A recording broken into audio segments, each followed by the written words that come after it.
네, 시청자 여러분 안녕하십니까. 데저트이글입니다. 오늘 제가 타볼 차량은 그랜저 하이브리드입니다. 네, 이번에 신형으로 나온 아주 핫한 차량이죠. 제가 방금 전에 올려놓은 영상 중에, 자, 여기 제가 손가락으로 가리키는 곳쯤에 이제 링크가 하나 뜰 겁니다. 여기 누르시면은 그랜저 디자인 그리고 야간 시승기가 있습니다. 이전에 올린 영상은 6기통 람다 엔진 3300cc 모델을 제가 처음으로 시승을 해봤었고요. 이번에 제가 그랜저가 2.5 엔진, 세타 엔진으로 되어 있는 4기통 엔진 모델이 있고, 그 다음에 하이브리드 모델이 있고, 그리고 3.3 모델, 그 다음에 이제 LPI 가스차가 있는데, 하이브리드 모델이 좀 궁금해 하실 분들이 많은 것 같아서 차를 받아왔습니다. 3일째 탔고요. 약 350km 주행했습니다. 근데 하이브리드면은 정말 연비가 좋을 것 같은데, 제가 좀 연비 주행과 거리가 먼 운전 스타일이다 보니까, 그리고 시내 주행도 많았고, 공회전도 많이 할 수밖에 없는 환경에서 운전을 했는데, 연비가 지금 누적 연비는 조금 이따 공개됩니다. 네. 어저께는 남양주에서 자동차 저희 그 동호회 모임에서 저를 중심으로 한 어떤 모임인데, 이 차에 한 30명 정도 앉아서 타보시고 실물로 처음 구경하시는 분들이 실내는 진짜 압권이다. 와, 어때 이거 보니까 타고 싶어? 와, 존나 가고 싶어. 아, 세상 형 이거 가질래요? 와, 잠깐. pompa 브라켓? 깜빡이가 어디까지 이거? 충전 안 되는데? 그 잘 돼야 돼요 그거. 뭐라고요? 다시 왜? 아니, 스피커가 왜 엠파웨이브 바우앤 윌킨스 스피커보다 이게 더 좋죠?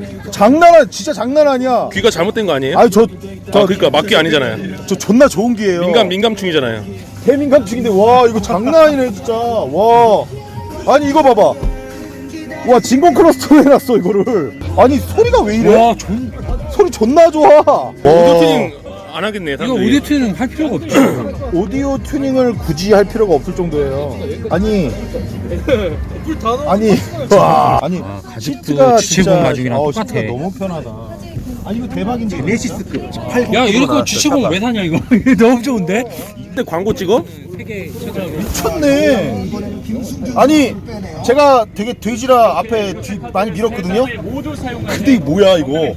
저 182입니다 키가. 야, 110km 나가는 돼지인데 와 존나 편해. 아니 근데 미쳤네 차. 그리고 앞 디자인 같은 경우에는 예쁘다는 사람이 더 많았는데 좀 이상한데 어색하다라는 그런 소수 의견도 상당수 있었고요. 뒤쪽과 옆은 이견 없이 그냥 최고다. 그리고 실내 크기와 사운드, 이거 여기 옵션 들어간 사운드인데, 아무래도 시승차가 이제 풀옵션이다 보니까 사람들이 대부분 또 고가의 수입차를 타시는 분들도 많았는데 좋은 평을 얻었던 것 같습니다.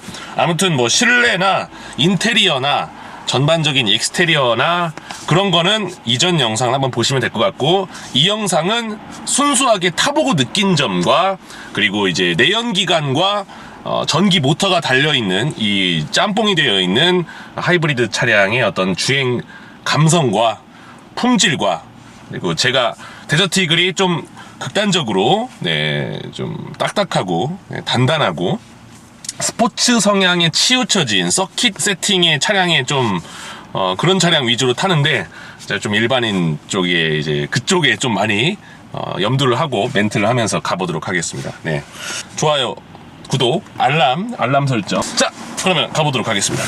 일단 시동부터 켜볼게요. 하이브리드 엔진. 좀 주변에 소음이 좀 시끄러운 상황이죠. 비도 오고 있고 주변에 이제 대로변에서 자동차가 지나가고 있는데, 자, 여기서 한번 시동을 켜보도록 하겠습니다. 브레이크를 밟고 카드를 넣어주세요. 지금 그러니까 내연기관 엔진, 아무런 시동 내연기관 소리를 느낄 수가 없습니다. 그래서 이런 전기차들 같은 경우에는 일부러 주행하는 음성을 일부러 인위적으로 만들어서 냅니다. 그래야 주변의 보행자분들이나 이런 분들이 차가 온다라는 것을 인지할 수 있기 때문에, 안전 때문에. 근데 그 이제 주행음, 이제 가상 주행음이 상당히 저는 중독성이 있어요. 그 고 RPM으로 돌아가는 모터 소리가 아니고 이런 소리가 아니고 좀 들어줄 만한 그런 소리가 납니다. 자, 제가 오늘은 이제 그 주행할 때 이제 액션캠을 이제 계기판 클러스터 쪽에다가 배치해서 화면이 어떤 식으로 어떤 정보가 표시되나 보여드릴게요. 화면 보시면은 계기판에 파워 에코 차지가 있는데, 회생제동이라고 여러분 들어보신 분들, 뭐 그리고 F1에서 뭐 커즈 같은 거 들어보신 분들이 있을 텐데, 제동을 하는 순간, 심지어 이제 브레이킹을 안 하고 그냥 이제 엑셀 오프만 해도 그게 여기 모터가 들어있어요. 네, 그래서 회생제동으로 모터가 네, 마찰 에너지로 다 날아갈 에너지를 전기로 충전을 하는 거죠. 배터리는 뒤에 있고요. 모터는 엔진 오른쪽에 있습니다. 제가 지금 영상 찍어놨을 텐데, 자, 그러면은 출발해 보도록 하겠습니다. 안전장치나 편의장치가 잘 돼 있는 차들 보면은 그거 이 벨트를 안 매고 출발하려 했더니 그냥 뒷바퀴가 잠겨서 출발이 안 되더라고요. 네, 제가 그거 밤에 헷갈려가지고 출발을 못한 적이 있었어요. 네. 자, 계기판 정보 보시면은 타이어 공기압 나오고 33, 34. 네. 그리고 에너지 흐름도를 보시면은 이따 제가 보여드릴게요. 연비가 제가 어저께 216km를 달렸는데 7.8밖에 안 나왔습니다. 연비 주행과 거리가 먼 운전을 했기 때문인데요. 자, 그럼 출발해볼까요? 브레이크를 밟고 변속하십시오.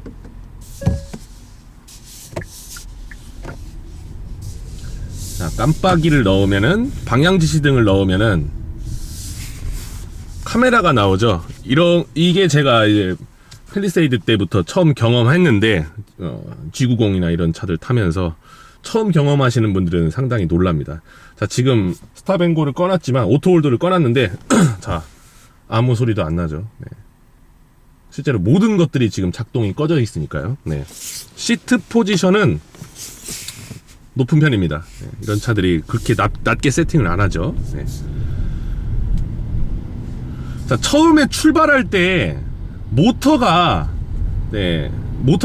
이제 개입할 때 하이브리드 차량, 처음에 세계 최초로 처음에 나온 하이브리드 차량이 도요타 프리우스죠. 지금 앞차가 네. 방향지시등을 안 넣고 들어오는 네, 추한 모습을 지금 방금 구경했습니다. 최초의 차량 도요타 프리우스, 그 90년대 말에 나온 차량인데, 그 차량을 처음 당대의 획기적인 차량이었고, 지금 이제 20년간의 하이브리드 차량의 역사를 만들어낸 이제 시발점을 기폭탄을 쏘아올린 차량인데, 첫 세대 차량은 제가 기억 남는 게, 제가 그걸 처음 접한 게 한 2004년 5년 정도에 제가 그걸 타본 적이 있었는데, 회생제동의 느낌이 너무 어색한 거예요. 막 일부러 막 브레이크를 잡는 것 같기도 하고 좀 어색한 점이 있었습니다. 네. 자, 멈추면은 이제 차지라고 지금 뜨죠, 계기판에서. 네. 그러다가 아예 멈추면은 또 악셀 궤도량을 많이 가져가면 어느 순간에 이제 파워점으로 가고요. 지금 방금 여러분이 보신 주행 모드는 에코 모드였고요. 이제 컴포트였고, 한 번 더 누르면은 막 엄청난 화려한 그래픽 이펙트가 발동되면서 스포츠 모드가 됩니다. 에코랑 컴포트랑 스포츠는 확연한 차이가 있었고요. 일단 이 시승기를 전부 다 한 30분 정도짜리 시승기가 될 것 같은데, 모든 영상을 다 보실 수 없을 만큼 바쁘신 분들, 정말 바쁘면은 나눠서 보세요. 네. 그런 분들한테 미리 말씀드리면은 차가 폭발적으로 빠르진 않습니다. 3.3 가솔린이 훨씬 더 그런 성향의 유저들, 시원하게 치고 나가는 맛을 좋아하시는 분들은 좀 어려우실 것 같고요. 자, 그리고 이 차는 이제 리미트가 197km/h입니다. 출발. 스포츠 모드니까 악셀을 살짝만 밟아도 툭 튀어나가요. 이런 부분들이 조금 저한테는 경쾌해졌다는데, 좀 이런 게 무서우신 분들이나 연령대가 많으신 분들, 여성 운전자분들한테는 이런 부분이 좀 놀랄 수도 있을 겁니다. 네. 실용 영역에서의 토크감은 충분해요. 그리고 이제 베이스로 되는 내연기관 엔진이 252.5리터 엔진이기 때문에, 네. 그래서 막 오르막을 오를 때나 힘이 딸린다는 느낌은 못 받았고요. 그렇다고 근데 아주 가속력 그 곡선 있죠, 그게 막 엄청나게 막 빠르고 그러진 않습니다. 네. 자, 후측방 추돌 경보 시스템, 안전 시스템들이 아주 잘 돼 있어요. 전방 차량이 이제 가다서다 할 때 이제 현대 드라이빙 어시스트로 이제 자율주행 보조 모드로 가고 있을 때도 전방에 차가 막 출발하면 막 경고도 뜨고, 이런 부분 괜찮더라고요. 네. 앞유리 와이퍼 모드 오토, 라이트 오토, 그리고 차선 보조 개입 같은 거는 기분 나쁘지 않을 정도로 일부 수입차들 브랜드들 세팅보다도 잘 되어 있습니다. 네, 제가 아무래도 국산차 중에서 이제 현대 기아차를 많이 타다 보니까 그런 경험을 많이 하다 보니까 이런 부분에는 상당히 익숙해요. 자, 이 차는 하이패스가 안 달려 있기 때문에 현금을 내고 아니다. 그냥 갈까? 네, 다른 루트로 가볼게요. 재미없는 길이라서 이게. 자, 연비는 제가 이 차를 연비를 신경 안 쓰고 달려본 200km에서는 뭐 8km/L도 안 나오는 연비가 나왔는데, 물론 급가속, 공회전, 뭐 급제동 같은 것들이 조금 들어있는 주행이었고요. 그냥 일상생활에서 사람처럼 주행했을 때는 12점 후반대에서 13 정도 나오더라고요. 근데 이제 연비는 이제 외기온, 그다음에 자동차의 컨디션, 타이어, 그리고 휠, 뭐 이제 인치수 직경, 그리고 운전 습관, 여러 가지에 따라서 변수가 너무 많기 때문에 그냥 저가 그냥 경험한 하나의 경험치로만 봐주시고 절대값은 아니라는 거 말씀드리겠습니다. 그리고 하이브리드 차량임에도 불구하고 패들 시프트가 달려 있습니다. 이런 이제 뭔가 하이브리드 차량은 실제로도 경제적이고, 하이브리드 차의 장점에 대해서 지금 먼저 얘기를 하는 게 좋을 것 같네요. 장점은 저탄소 배출, 그리고 기본적으로 내연기관을 덜 움직이면서 갈 수 있도록 효율을 그렇게 생각하면서 만들기 때문에 그런 부분들이 지구에 아주 좋죠. 네, 지구 환경 보호에 아주 좋은 자동차고, 그리고 이제 정숙하고 조용하고. 근데 저는 단점부터 얘기해야 되는데 장점부터 얘기하니까 뭔가, 단점은 가격이 조금 비싸다는 겁니다. 네, 정부 지원금도 있고, 네, 취등록세의 또 이제 혜택, 그리고 이제 공영주차장 요금 감면, 뭐 여러 가지 혜택들이 있는데, 이런 걸 감안해도 차량 가격이 비싸질 수밖에 없죠. 내연기관 엔진 자동차에 모터가 들어가고 배터리가 들어가고 이런 전장계 부분에 또 많은 추가되는 부품들이 있기 때문에. 자, 그리고 배터리 수명에 대해서 걱정하시는, 아이고 떨어져가지고, 주행하다 떨어지면 난처해요.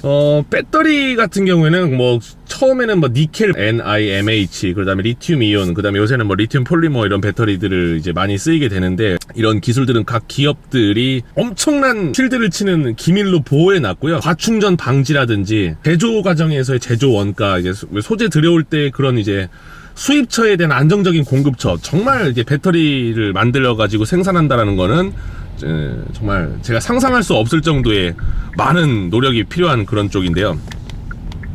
일반적으로 배터리는 여러분 100% 그냥 이게 화학적인 한계치까지 다 충전하면 되는 거 아니냐 싶은데, 그렇게 하면은 수명이 점점 줄어듭니다. 예, 그래서 성능이 잘 안 나오게 된다는 말인데요.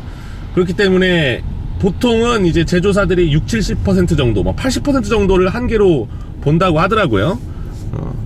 네, 이제 배터리는 뒤쪽에 달려 있는데, 예, 이 차가 이제 내연기관을 타고 효율적으로 움직일 때, 그러니까 내연기관을 풀로 쓰지 않을 때, 예, 그리고 이제 회생제동을 할 때, 이럴 때 계속 충전을 해가지고 배터리의 용량이 지금 올라가는 게 보이실 텐데요. 잘 이쪽 액션캠에 왜곡이 좀 있겠지만 봐주시면 우측 하단에 384km라고 되어 있는 게 배터리의 지금 용량을 말해주고 있습니다. 그리고 계기판에 보면은 EV라고 나오는 거는 전기가 이제 전기 모터가 개입할 때를 말해주는 거고요. 네. 하이브리드 차의 주행 질감에 관여하는 부분 중에 큰 점이, 자, 내연기관이 켜지는 시점, 그러니까 전기 모터가 적극 개입하는 시점, 꺼지는 시점, 그러니까 모터가 온오프, 그리고 내연기관이 온오프 되는, 실제로는 돌고 스탠바이, 아이들 상태로 스탠바이 하고 있지만, 이런 이제 힘을 쏟아주는 시점 때 이게 부자연스럽거나 뭐 사용자가 느끼는 어떤 소음, 진동, 충격, 이런 것들이 몸에 느껴지면, 아, 차가 이상한데, 구린데, 아, 하이브리드 차 별론데, 이거 그냥 딸딸이 탈 걸, 그냥 휘발유가 더 나은 것 같다. 딱 이것도 앞에 두 갈식으로 결론만 또 말씀드리면은, 나쁘지 않습니다. 데저트 이글은 현기차는 칭찬만 하는 것 같다. 근데 엑셀을 밟을 때, 네, 내연기관이 다시 켜져가지고 풀로드 되려고 그런 노력을 하는 것들이 느껴진다는 거죠. 네. 근데 이제 일부러 그런 변동점, 특이점을 느껴보려고 일부러 이제 그렇게 달려본 거기 때문에 지금 정도로 네, 뭐 나는 최고 시속을 정말 법정 최고 속을 준수하면서 다닌다, 그 밑으로 다니는 그런 소위 말하는 이제 조용한 운전자들, 얌전한 운전자들한테는 크게 불편함이 없을 것 같습니다. 네. 엑셀 개도량 거의 뭐 10% 20% 정도로 지금 그냥 뭐 서울 시내를 달리고 있거든요. 아, 그리고 스포츠 모드를 놓고서 풀악셀을 밟으면은 이게 또 전기 모터가 달려있는 차라 네, 약간 또 이제 휠스핀이 일어나고 합니다. 네, 퓨어 완전한 전기로 구동되는 자동차들 보시면은 가속력에서 최고 토크가 발생되는 전기차의 특성상 가속력에 놀라면서 이 타이어가 접지력을 순간 잃으면서 이제 스핀 나는 그 극적인 소리, 예, 너무 이렇게 미끄럽거나 눈이 왔을 때는 위험하겠죠. 네. 조심하시고요. 그런 점이 놀랐다는 뜻을 말씀드리려고 한 겁니다. 나회전. 아, 그리고 자동차의 성향은 네, 상당한 언더스티어입니다. 네. 그렇게 일단 세팅을 해놨습니다.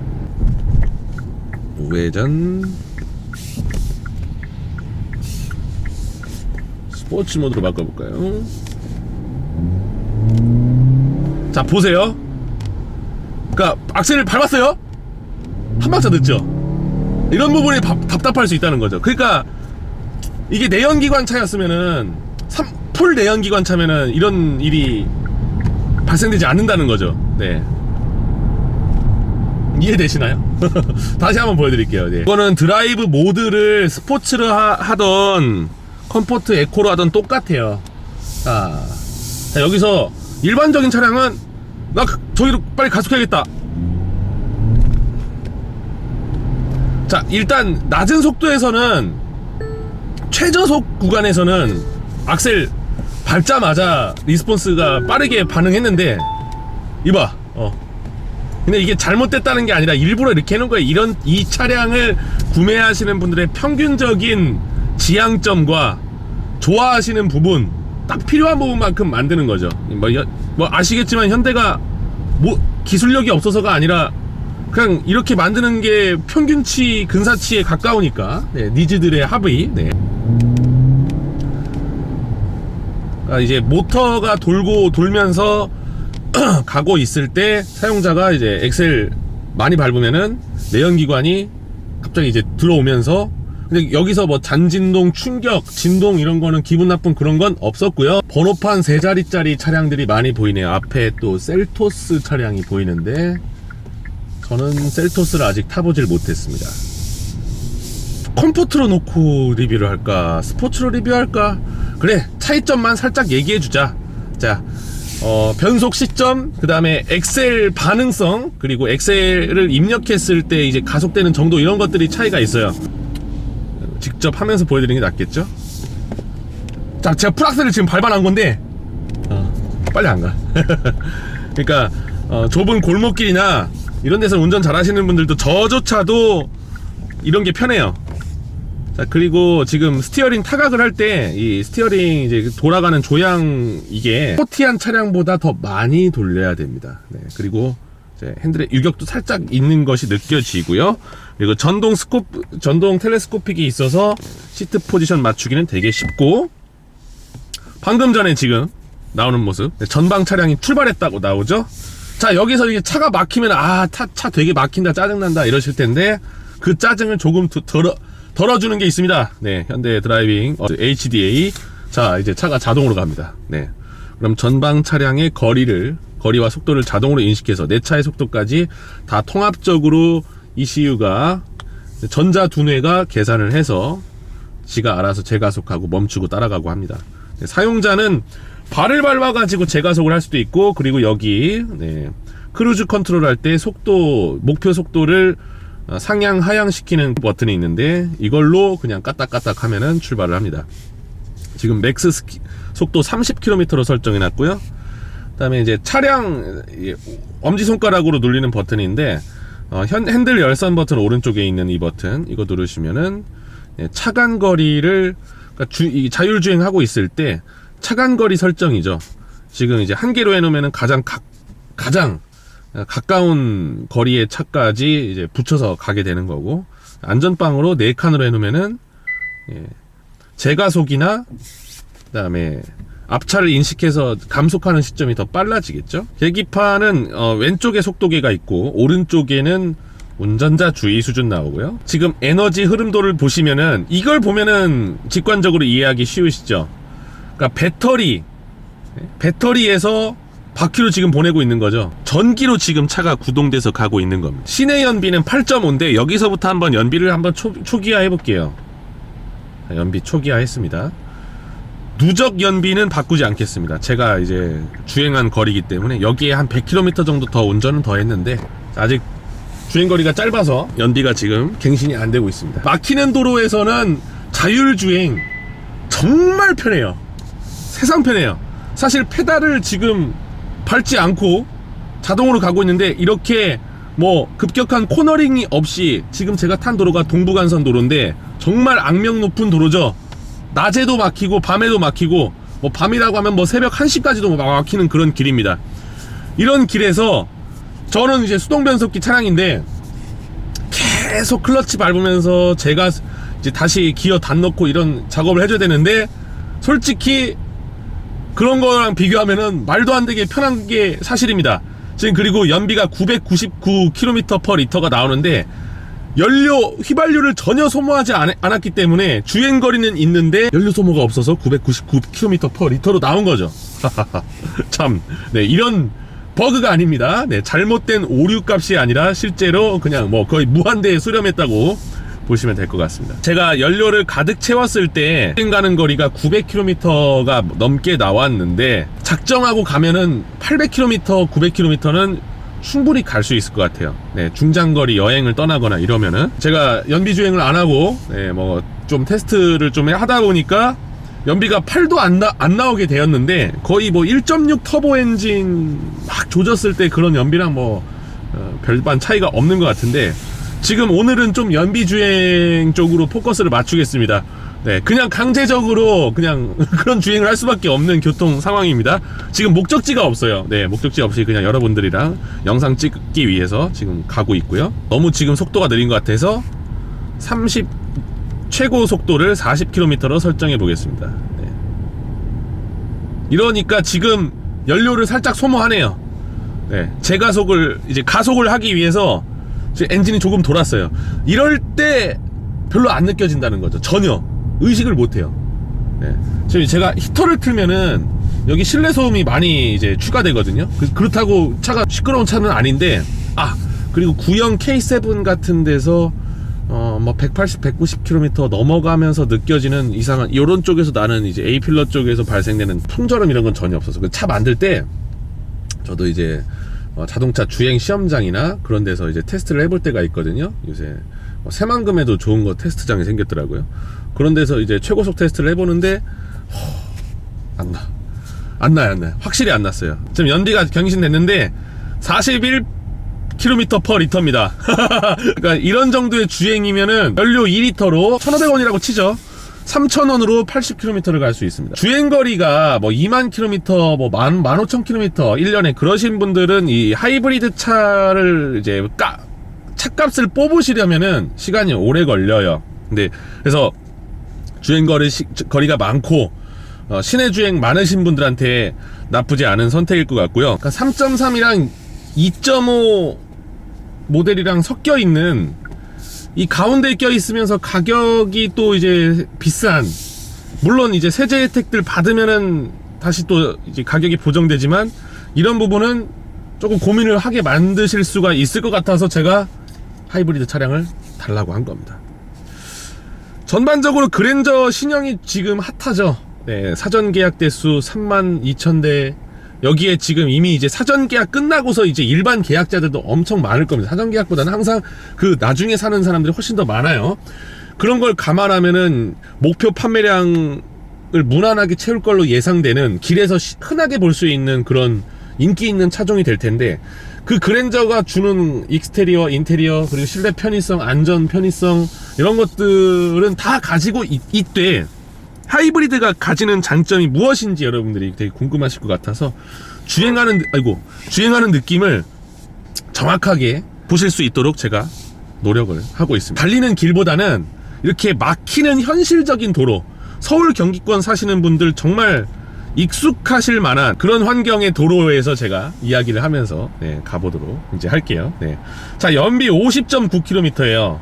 아, 근데 우리 진짜 오후 4시 반인데 제가 다른 로케이션에서 주간 촬영은 불가능합니다. 내일 아침에 바로 차를 이제 갖다 줘야 되고, 제가 3일 동안 빌린 차인데 2박 3일이에요. 그러니까 이제 이틀밖에 못. 2차로 스포츠 드라이빙 쪽은 아예 담지 않겠습니다. 뭐 제가 i30 N9으로 뭐 남한산성 쪽 그런 쪽을 뭐 와인딩 코스를 간다든지 트랙 쪽에 가까운 리뷰를 한다든지 그런 거는 이제 과감히 빼겠습니다. 이 차를 사실 분들, 궁금해 하실 분들, 그런 분들의 성향이 그런 쪽이 아니기 때문에 굳이 이제 저는 이제 여건상 뭐 해보고는 싶지만 그런 거는 생략하도록 하겠습니다. 그리고 의자가 이렇게 뭐 정차했을 때나 이럴 때 안마를 해주거든요, 등허리 쪽을. 근데 뭐 코지마나 그 바디프렌드 안마기처럼 막 야무지게 막 그렇게 본격적으로 하는 건 아니고, 그렇다고 이제 수입차들 브랜드들 중에서 이게 뭐 안마야 뭐 그냥 아무 느낌, 뭐 이거는 안마라 볼 수 없었다 정도의 그 개판 성능을 가지고 있는 그런 거보다는 또 야무지게 만들어 놨다고 합니다. 뭐 서울대학교에 어디랑 협업을 해가지고 만든 의자라고 하는데, 의자는 되게 잘 만든 것 같아요. 신경 써서 만들어야 되는 그런 부분 중에 하나죠. 단점을 찾기가, 아니 지난번에 올린 영상에 이 사람은 단점은 말하지 않고 빨기만 하네. 이게 양산차 메이커가 돈과 시간을 들여서 만든 공들인 제품을 발표하는 행사장에서 단점을 빠르게 찾아내기도 힘들어요. 예, 이런데 준비되는 차량들은 이제 QC나 이런 이제 출고 검수도 되게 잘했고, 물론 제가 이 차 타면서 앞 본넷이랑 운전석 쪽 휀다의 단차가 약간 반대쪽 조수석이랑 약간 상이한 점을 발견했어요. 정말 20명이 넘는 사람들이 과연 이제 그랜저의 결함이 뭔가, 그러니까 다 뭐 좀 1억 원 이상의 수입차 타시는 분들도 많은 그런 그룹에서 한번 제가 그랜저 한번 갖다 놓고 했는데, 대부분 막 입이 떡 벌어지더라고요. 야, 이클 2300 어떡하냐, 520 그러니까 독3사 엔트리랑 너무 비교되는 거 아니냐, 너무 좋은 거 아니냐. 이거 그 위급의 차량보다도 뭐 실내에서 일단 사람들이 정말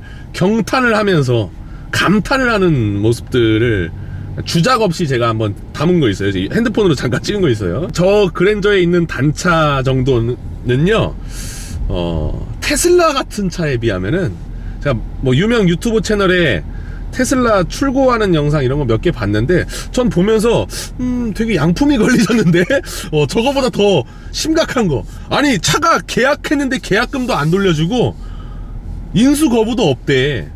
그러니까 테슬라를 상당히 좋아하는 건 아니거든요. 왜냐, 제가 이거 올리고 얘기할게요. 일론 머스크, 그냥 머스크 형이라 부를게요. 네, 머스크 형을 저는 한편으로 존경하면서 한편으로는 이거 좀 사기꾼까지는 아닌데 비난받아 마땅한 부분들을 책임져야 되는 최고 책임자라는 생각을 해요. 제가 또 애플 별로 안 좋아하고 테슬라 별로 안 좋아하는데, 이 두터운 팬심을 가지고 있는 그런 브랜드들이에요. 아주 되게 충성도가 높은 사람들이에요. 네. 삼성의 핸드폰을 좋아하는 이유, 그냥 기계적으로 더 우수해서거든요. 옛날부터. 저도 원래 앱등이었는데 삼엽충이 되게 만든 이유는 간단했습니다. 그냥 기계가 더 우월해요. 잘 만들었고, 그리고 뭐 애플 얘기를 또 안 할 수가 없는데, 그냥 존나 비싼 기계를 주고 돈 주고 팔았는데 리퍼를 줘. 리퍼를 AS를 똑바로 안 해주고 중고를 만들어주는 거잖아. 다 외주로 주고, AS도 외주, 공장도 외주. 그러니까 나는 뭐 이제 설계와 기획을 하고 생산이 좀 분리되어 있는 회사보다는 그냥 이거 다 일괄로 잘하는 회사 제품을 저는 한 표를 주고 싶은 거죠. 그리고 이제 오늘 하이브리드 차니까 테슬라 얘기 잠깐 할게요. 저는 지금 독3사나 일본의 삼약 메이저 회사, 그리고 국산차 메이커들은 그냥 뭐 신경을 안 쓰는 정도는 아니지만 속으로는 비웃고 있을 것 같은 느낌이 들어. 그냥 그래, 지금은 내연기관 차들이 아직은 돌아다니는 시기지만 우리 준비하고 있고 양산 제품도 만들어서 내놓고 있고, 그 이후에 뭐 수소차도 준비하고 있고, 테슬라를 시승해 보면은 참 차의 기본기나 이런 게 좀 엉성하고 허술한 면들이 있거든요. 전체적으로 다 개판인 건 아닌데, 근데 이 가격에, 와, 이 가격에 어떻게 사지? 네. 물론 뭐 자율주행이나 좀 훌륭한 점들도 있으나, 당연히 전기차 제대로 만들면은 가속력 빠르고 토크 좋고 막 제로백 되게 잘 나오고 그래요. 네. 그거 뭐 당연히 배터리가 많이 드니까 뭐 원가 비싸고 다 아는데, 야, 좀 그 중국 차도 요새 안 하는 그런 실수랑 그런, 네, 비난받아 마땅하다 생각하는. 네.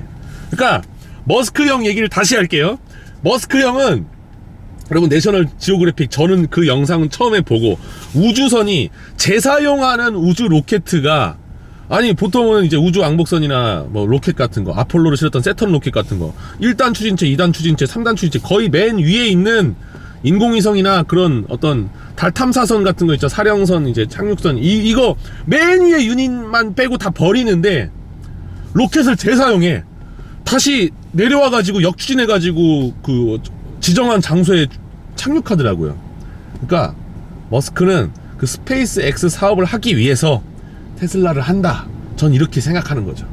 일단 투자자들이 징징댈 거 아니에요. 돈은 묻었는데 전혀 뭐 리턴이 안 되면은, 인컴이 없으면은 사람들이 열받으니까 테슬라 만들어서 팔고. 네.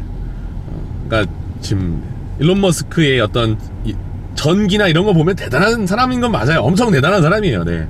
그러니까 우주를 위해서, 인류를 위해 한 획을 그을 사람, 이미 한 획 그은 사람인 건 맞는데, 테슬라는 좀 똑바로 만들자. 하지 안 할게요. 그냥 넣을게요. 네. 이거 넣어야지, 이거. 네. 자, 다시 자율주행. 자, 연비는 19.8km/L가 되었습니다. 자, 지금 현재 에코 모드. 네. 여기서 뭐, 제가 굳이 있는 기능을 안 쓰면서, 나는 수동충이니까, 수동 변속기 차 좋아하니까 나는 직접 다 운전할 거야. 이런 미련한 짓도 참, 그런 고집도 무의미한 고집이죠.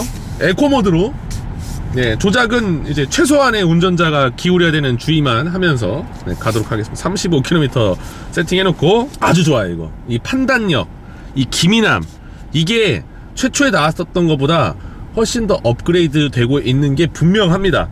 네, 이 자율주행에 대한 이거 맨날 차 타고 다니시면서 극한 직업이신데, 그 연구원들 분들, 뭐 외주도 있다고 제가 들었던 것 같고, 그냥 이거를 차 타고 다니시면서 기록하시고, 그냥 집에 갈 때도 이거 자기 차 타고 퇴근해요. 키로수 할당량이 있다라고 들었는데, 아무튼 그런 분들의 어떤 복지나 근무 여건이 잘 뭐 아마 돼 있을 거라 생각하는데, 그런 분들 화이팅입니다. 네, 아주 극소수의 직업분들한테 제가 화이팅 외쳤고요. 자율주행 운전할 때 이제 핸들이 이제 조작되는 정도. 근데 막 이제 테슬라 같은 차들 보면은 막 60도, 70도 커브 이런 거 막 지가 돌아가는데 그 정도는 아니에요. 네. 그러니까 이런 거 맹신하지 마시고요. 핸들 열선 아주 좋다. 네. 핸들 열선 없는, 제가 차가 없다 보니까 싸제로 작업할 수도 없고, 그냥 있는 차에 달려있으니까 참 좋아요. 이런 자동차를 타면은 피로도가 많이 쌓이지가 않아요. 시간당 예를 들어서 그냥 피로도를 어떤 상수화로 치환을 해보죠. 예. 데저트 이글이 피로도를 느끼는 거를 그냥 DFK라고 그냥 그렇게 한번 그냥 가칭을 정합시다. DFK가, 제가 젠쿱을 타면은 시간당 30이 쌓인다 치면은, 이런 차는 한 10 이하? 3분의 1 정도? 일단 시트가 편하고 변속이랑 가속 감속을 조작해줘야 되는 그런 번거로움이 없어. 이 차와 상대적으로 비교하면 번거로움이 되는 거죠. 여기에 반대급부로 재미는 없습니다. 차가 롤도 있고, 그리고 3.3은 조금 덜하지만 과급차가 아니다 보니까 뒷목 꺾이는 가속력도 없고, 그리고 하체의 또 세팅이 안전한 언더스티어 세팅입니다. 코너를 짜릿짜릿하게 CP를 파고드는 그런 느낌으로 운전할 수가 없고요. 그러다고 만든 차도 아니니까. 그래서 이제 재미는 없어요. 저같이 이제 좀 닳고 다른 사람들, 네. 몸을 베린 사람들, 막 포뮬러 뭐 4까지 뭐 직접 제가 타본 것 중에서 가장 강력한 머신은 뭐 그런 것까지 타봤으니까, 네, 그런 이제 베린 몸한테는 갑자기 잘 뚫리는데 속도를 80으로 놓겠습니다. 네.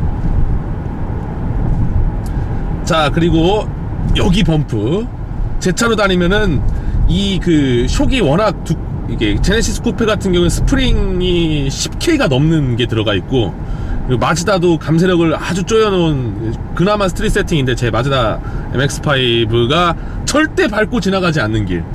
그러니까 자주 다니는 길은 뭐 울퉁불퉁한 노면이나 요철을 거의 웬만큼 아니까 이쯤에 있는데 할 때 아예 다른 차선을 타고 가죠. 아니면은 살짝 조향을 해가지고 거기를 밟고 가지 않으려고 하는데, 참 이 차는 훌륭한 점이 그 서스펜션의 특히 댐퍼의 세팅, 범프와 리범프를 잘 해놓은 것 같아요. 근데 제 성향, 달고 다른 제 성향이면은 저는 리범프를 조금 더 빠르게 튀어 올라오게, 저는 만약에 세팅할 줄 아는 기술자라면 제가 할 것 같은데요. 튜닝을 한다고 하면은. 근데 뭐 크게 불만은 없습니다. 그리고 제동 얘기를 해드릴 텐데요. 잠깐 이거 풀고, 자, 내연기관이 이제 개입을 하기 시작하죠. 자, 법정 속도를 준수해야 되니까 갑자기 방금, 자, 보셨습니까? 네. 자, 파워 쪽으로 가면은 이제 내연기관이 적극적으로 개입하면서 연료 효율성이 떨어지지만 성능을 더 얻는 그런 모드입니다. 예. 자, 이러다가 감속을 해보면요, 급격하게 내려가면서 이제 회생제동이 걸리는 거예요. 그러니까 제동을 할 때, 다시 말씀드리지만 이 영상 초반부에 말씀드렸는데, 마찰 에너지를 이제 전기 에너지로 바꾸는 거죠. 모터로 돌려가지고. 네. 그러니까 하이브리드를 하는 방식이 직렬 하이브리드, 병렬 하이브리드, 그 다음에 여러 가지 방식의 뭐 마일드 하이브리드 뭐 많이 있어요. 뭐 그러니까 변속기랑 이제 엔진 사이에다가 모터를 넣은 방식도 있고, 뭐 현대차들이 그런 방식을 많이 썼고, 그리고 이제 병렬 하이브리드, 직렬 하이브리드, 그리고 내연기관이 아예 운전을 하는데 도움을 안 주는 그런 방식의 이제 하이브리드도 있습니다. 오로지 모터를 충전하는 때만 쓰여지고, 이제 운전할 때 어떤 힘의 개입을 안 하는 그런 방식도 있고, 퓨어 전기차까지 가는데 시간이 좀 많이 남았어요. 해결해야 할 숙제가 이제 배터리 원가, 차가 비싸진다는 거죠. 그러니까 정부 보조금이나 이런 것들이 있어도 그렇고, 그리고 배터리에 들어가는 뭐 히토류나 이런 재료들이 상당히 귀한 재료입니다. 네. 일부 국가들이 가지고 있는 그런 이제 독점을 거의 하고 있는 그런 재료라서 가격이 비싸요. 네. 전기차가 가지고 있는 충전시설 인프라, 테슬라가 그래서 잘하고 있는 게, 미국에 얘네들은 차만 파는 게 아니라 충전 인프라에 대한 그런 투자나 이런 것들도, 특허 같은 거를 이제 무료로 푼다라는 게 좋거든요. 그러니까 나는 패러다임을 바꾸기 위해 조금 손해를 볼 수 있을지언정 너희들한테 다 주겠다. 볼보가 3점식 안전벨트를 전 세계 인류를 위해서 풀었듯이, 제록스 연구소가 그래픽 유저 인터페이스나 뭐 마우스 같은 그런 특허를 그냥 막 로열티를 막 요구하지 않았듯이, 그런 대승적인 차원에서 테슬라가 그런 것을 하는 거는 되게, 그래서 인류의 환핵을 구웠다라고 제가 얘기를 하는 거예요. 네. 솔직히 말씀드리면은 우리나라가 10년 전을 그전 정도의 시점을 기준으로 생각하면은 하이브리드 차 기술이 일본 차보다 분명히 못났던 게 사실인데, 지금은 괜찮아. 지금은 많이 따라왔어. 도요타나 이런 차들 보면은 솔직히 R&D에 돈을 별로 안 써요, 일본 차들이 지금. 네. 얘네들이 좀 느껴져요. 이게 몸뚱이만 커졌는데 돈 쓰는 거나 지금 신차 나오는 거나 이런 거 보면은, 안에 도요타 수프로 같은 거 독자 개발 플랫폼 아니고, 그러니까 살기 위한 어떤 생존 전략이지만 BMW랑 그치 짬뽕 해가지고 만들고, BMW죠 그게. 네. 수프라를 좋아하는 팬으로서 아쉬웠던 부분이었고요. 네. 자꾸 오늘 그랜저 얘기가 아닌 다른 얘기를 좀 많이 하고 있는데, 그랜저 하이브리드를 사실 분들이라면은 시승을 한번 해보실 걸 권합니다. 가장 최고의 자동차 시승 리뷰어는 바로 여러분들, 영상 보시는 여러분들 본인입니다. 본인의 기호, 취향, 상황, 그런 것들이 다 다르기 때문이죠. 자, 드라이브 모드를 스포츠로 한번 바꿔볼까요? 스포츠. 자, 다운시프트 하면은 단이 내려가요. 하지만 느리게. 네.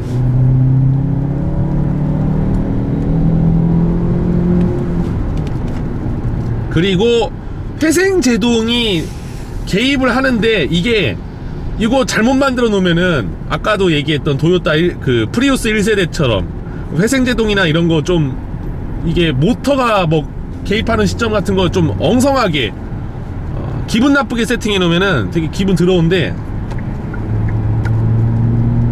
완전히 전통적인 방식의 브레이크 시스템만 달려있는 그런 차랑은 또 약간 다른 느낌이 있어요. 브레이킹을 하면은, 자, 이 회생제동이 일반 자동차의 브레이킹 시스템보다 부하는 좀 덜해집니다. 이 모터가 있기 때문에, 모터 자체에 구동력이 있기 때문에 차를 제동하는데 조금 더 관여를 하는 거죠. 스포츠 모드가 되면 계기판이 빨간색이 되는데, 자, 엑셀 반응성, 가속력, 변속 시점 같은 것들도 전부 다 바뀌고요.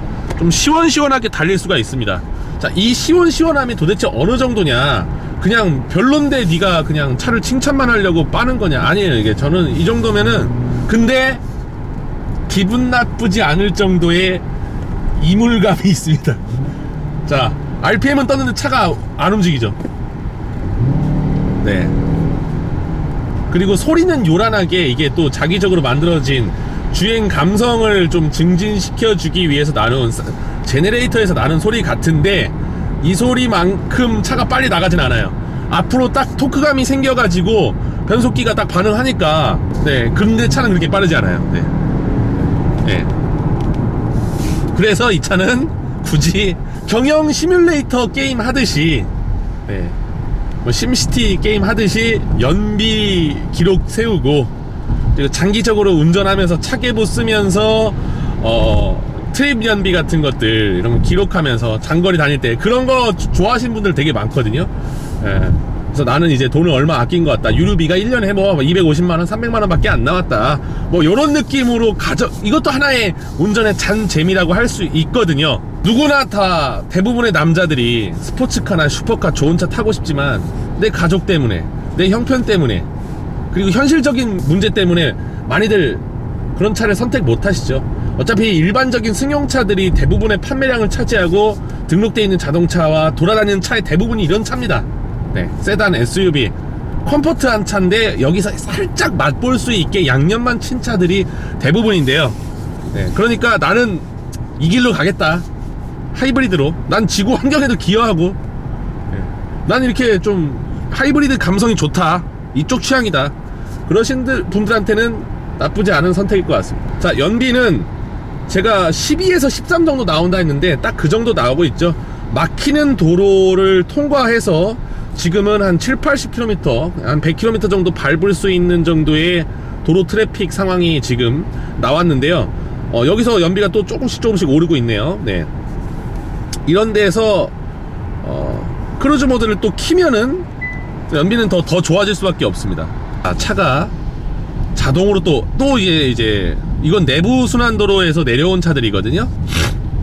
월계, 뭐 정릉 이런 쪽에서 나온 차들인데, 전 강남으로 가도록, 성수대교 쪽으로 가면 저기서도 또 한 30분 기다려야 돼요. 그래서 영동대교 쪽으로 한번 가보도록 하겠습니다. 네. 골목에서 전기 모터만 개입할 때, 자, 근데 자율주행 모드가 이렇게 끼어드는 차를 또 기민하게 또 미리 대처하지는 못해요. 그러니까 이제 브레이크를 아예 놓고 난 자율주행의 어떤 것만 다 신뢰하면 절대 안 됩니다. 그런 거는 저 되게 위험한 운전이에요. 어디까지나 최고 등급의 완전 자율주행이 아니라 운전자 보조일 뿐입니다. 운전하고 있을 때, 지금 딱 밟고 있을 때 크루즈 버튼 누르면 그 속도에서 맞춰요. 네, 그러니까 뭐 속도 조절을 많이 또 해야 될까 이런 부담감. 30으로 맞춰놨으면 60으로 가다가 크루즈 키면 30으로 막 강제 감속되나? 뭐 그런 거는 아닙니다. 네. 그리고 헤드업 디스플레이를 제가 꺼놨는데요, 잘 돼 있어요. 좋아요. 헤드업 디스플레이에 익숙해지신 분들은 그거를 잘 사용하고 그걸 되게 의식 잘 하시면서 가시더라고요. 근데 저는 아날로그 계기판을 달린 차로 운전을 시작해서 지금 이제 제가 운전 경력 15년인데 저는 허드가, 헤드업 디스플레이가 잘 눈에 안 들어오더라고요. 자, 어제 오늘만 250km 정도를 운전했는데 통합 연비는 8.2km/리터. 자, 이런 데서 자율주행 모드가 차를 막 이렇게 사람이 운전하듯이 잡아 돌리지 못해요. 네.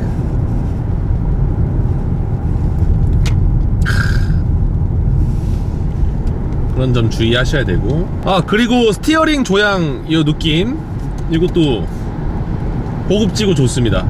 네. 불편함을 딱히 찾을 수가 없어요. 조금 덜 돌려서 타각이 빨리빨리 돌아갈 수 있게 하면은 좋겠다는 생각을 해보지만 또 그런 것들이 주차나 저속주행으로 다니는 골목길이나 주택가에서는 또 그런 게 또 피곤함을 유발할 수가 있습니다.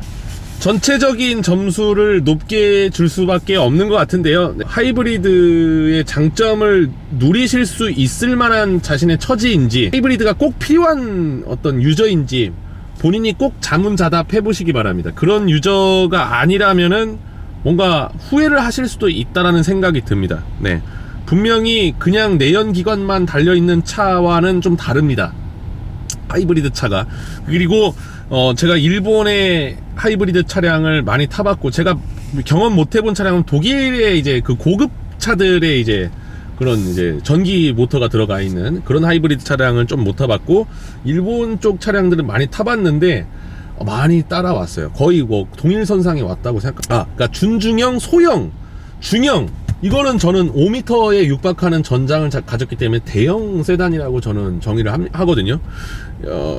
일본을 이미 능가한 부분이 많아요. 차의 뭐 마감이라든지 기본적인 품질, 감성, 만족도, 기대감, 뭐 이런 것들 뭐 지금 단점을 크게 찾을 수가 없는, 뭐 끼케야 뭐 앞 디자인이 좀 싫어하는 사람이 있다 정도 언급하는 정도. 자, 차의 가격은 지금 이게 캘리그래피 최고 사양입니다. 시승차들은 대부분 최고 등급의 옵션이 대부분 들어가 있는 그런 자동차들인데, 뒤에 한 150만원, 160만원 추가하면은 뒤에 이제 어린이들이 즐길 수 있는 모니터가 달려있는 그런 옵션들이 조금 빠져 있는데, 그런 걸 제외해도 차 가격은 취등록세까지 하면은 뭐 세제 감면 혜택, 세전 혜택 후에 보면 4천 중반이에요. 그래서 5천은 안 한다는 거죠.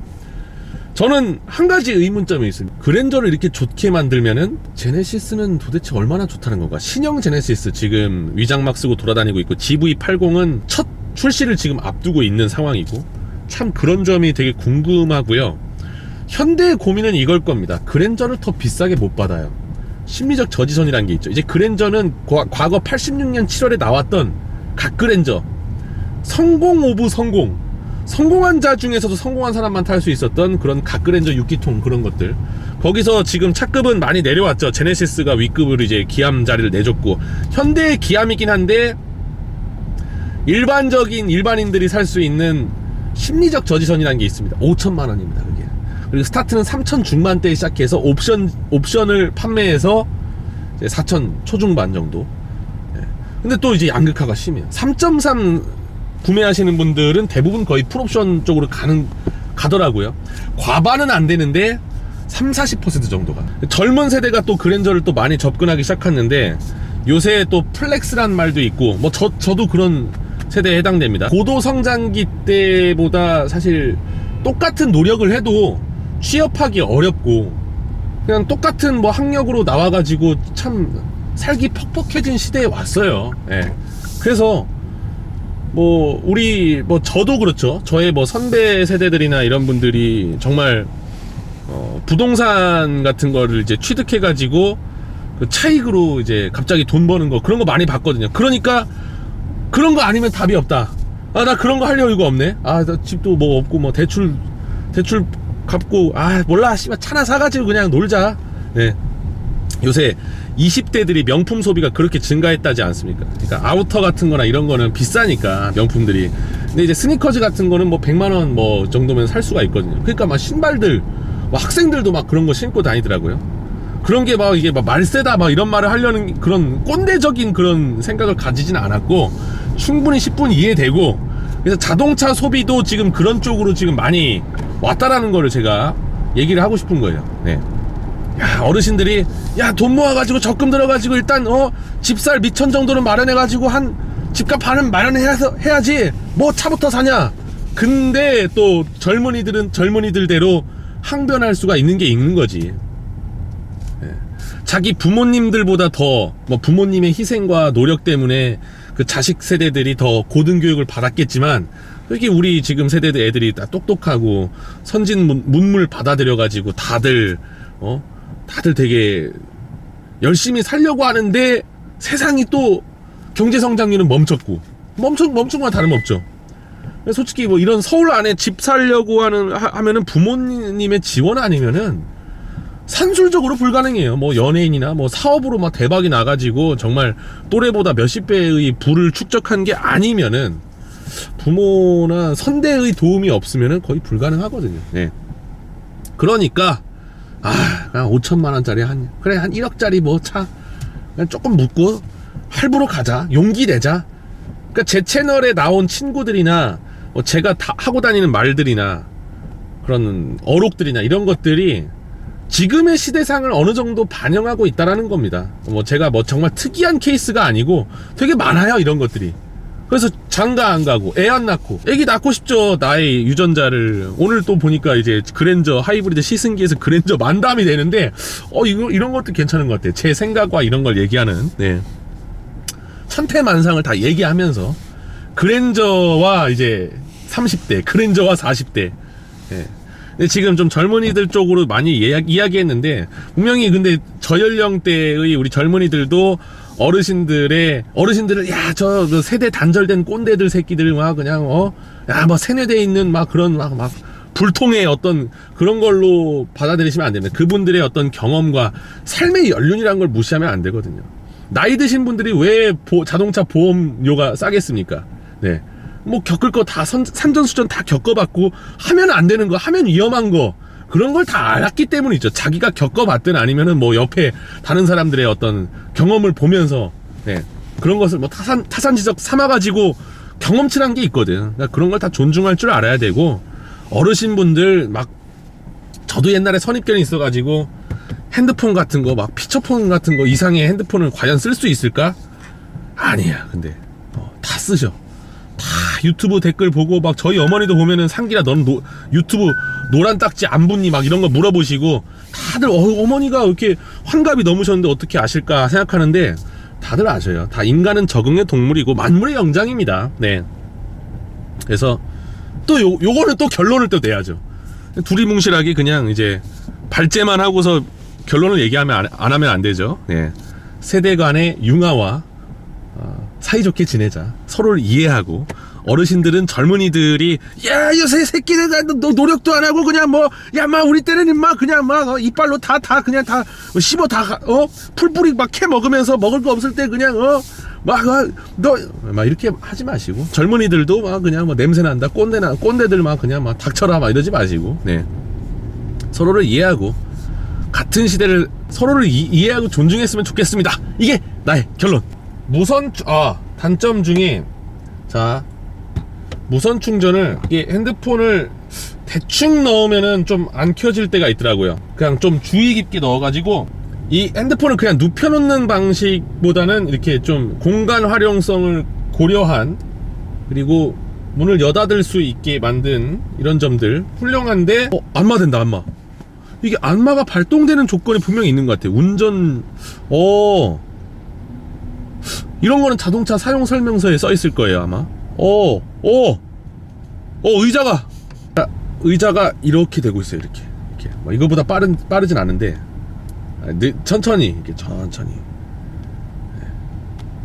허리에 이제 등허리 쪽에 스트레칭을 좀 해줄 수 있게. 차에 사고가 났네요. 고장 났네요. 차가 퍼졌어요. 차량 고장은 예상치 못한 곳에서 나옵니다. 바빠 죽겠는데, 아니 이런 데서 차가 고장이나? 그럴 때 납니다. 항상 여러분들 자동차 점검, 엔진 오일도 좀 제때제때 갈아주시고, 네, 소모품 같은 거, 특히 브레이크 계통, 사고 나면은 차와 함께 본인이 함께 가버릴 수가 있습니다. 네. 자, 여기는 이제 우리나라에서 가장 비싼 차들을 많이 볼 수 있는 청담. 앞으로 가면은 이제 학동사거리, 도산대로, 네, 이런 것이 있죠. 네. 아주 럭셔리한, 사람들도 막 보면은 돈이 되게 많이 걸치고 있는 것들, 되게 비싼 것들을 막 걸치고 있어요. 고급 명품 브랜드들의 매장들이 있고요. 여기 있으면 자동차들 좋은 거 많이 볼 수 있어요. 너무 조용하고 편하다. 뭐 하이브리드라서 이게 사람이 또 더 의식을 하게 되는 게 있어요. 더 연비 주행을 해야 될 것 같고, 이 차의 원래 의도대로 연비 기록을 좋게 해야 될 것 같고, 연비 몇 나오나 계속 의식하게 되고, 지금 강남까지 엄청 막히는 길을 1시간 약 10분 정도에 걸쳐서 왔는데 연비는 15.7km/L가 나왔습니다. 이런 시내 주행에서도 연비를 이렇게 두 자릿수를 뽑을 수 있다는 거는 참 되게 고무적이고요. 차량의 공차 중량이 그렇게 가벼운 차가 아닙니다. 편의 사양과 그리고 차가 크기 때문에, 뼈대 자체도 크기 때문에 차가 무거움에도 이 정도 중량을 견인할 수 있는 힘을 내면서, 충분한 힘을 내면서 연비가 괜찮게 나온다라는 거는 상당한 메리트가 있는 부분이겠죠. 이런 점이 여러분들한테 메리트가 있다고 생각하시는 분들은 한번 시승해 보시고 가시는 것도 좋을 것 같습니다. 그리고 또 이제 동급의 K7이라든지 그리고 또 수입차들 같은 것도 다 비교해 보세요. 이 영상 보고 야 그랜저 하이브리드 이거 다 답정너로 가자 이러지 마시고, 내가 별로 관심 없어서도 사고 싶지 않은 차여도 그래도 한번 시간 내보셔서 시승 체험이라든지 그냥 최소한 그냥 대리점 방문하셔가지고 타사의 메이커들도 한 번씩 살펴보고 공부해보시는 것도 좋을 것 같습니다. 그래서 유튜브를 많이 보는 거죠. 그래서 유저분들이 이렇게 되게 애매할 때 360도 이제 파노라마 카메라가 너무 좋아. 닿나 안 닿나를 좀 빨리 가지. 그러니까 저도 운전할 때 앞에 닿을라나 말라나 이런 거 막 확신 안 설 때 있잖아요. 그래서 한 번 더 후진해서 다시 이제 피스톤질 할 때가 있는데, 그런 거를 이제 좀 줄여줄 수가 있죠. 주간 주행은 일단 여기까지 하고, 네, 배터리를 한번 교체해 보도록 하겠습니다.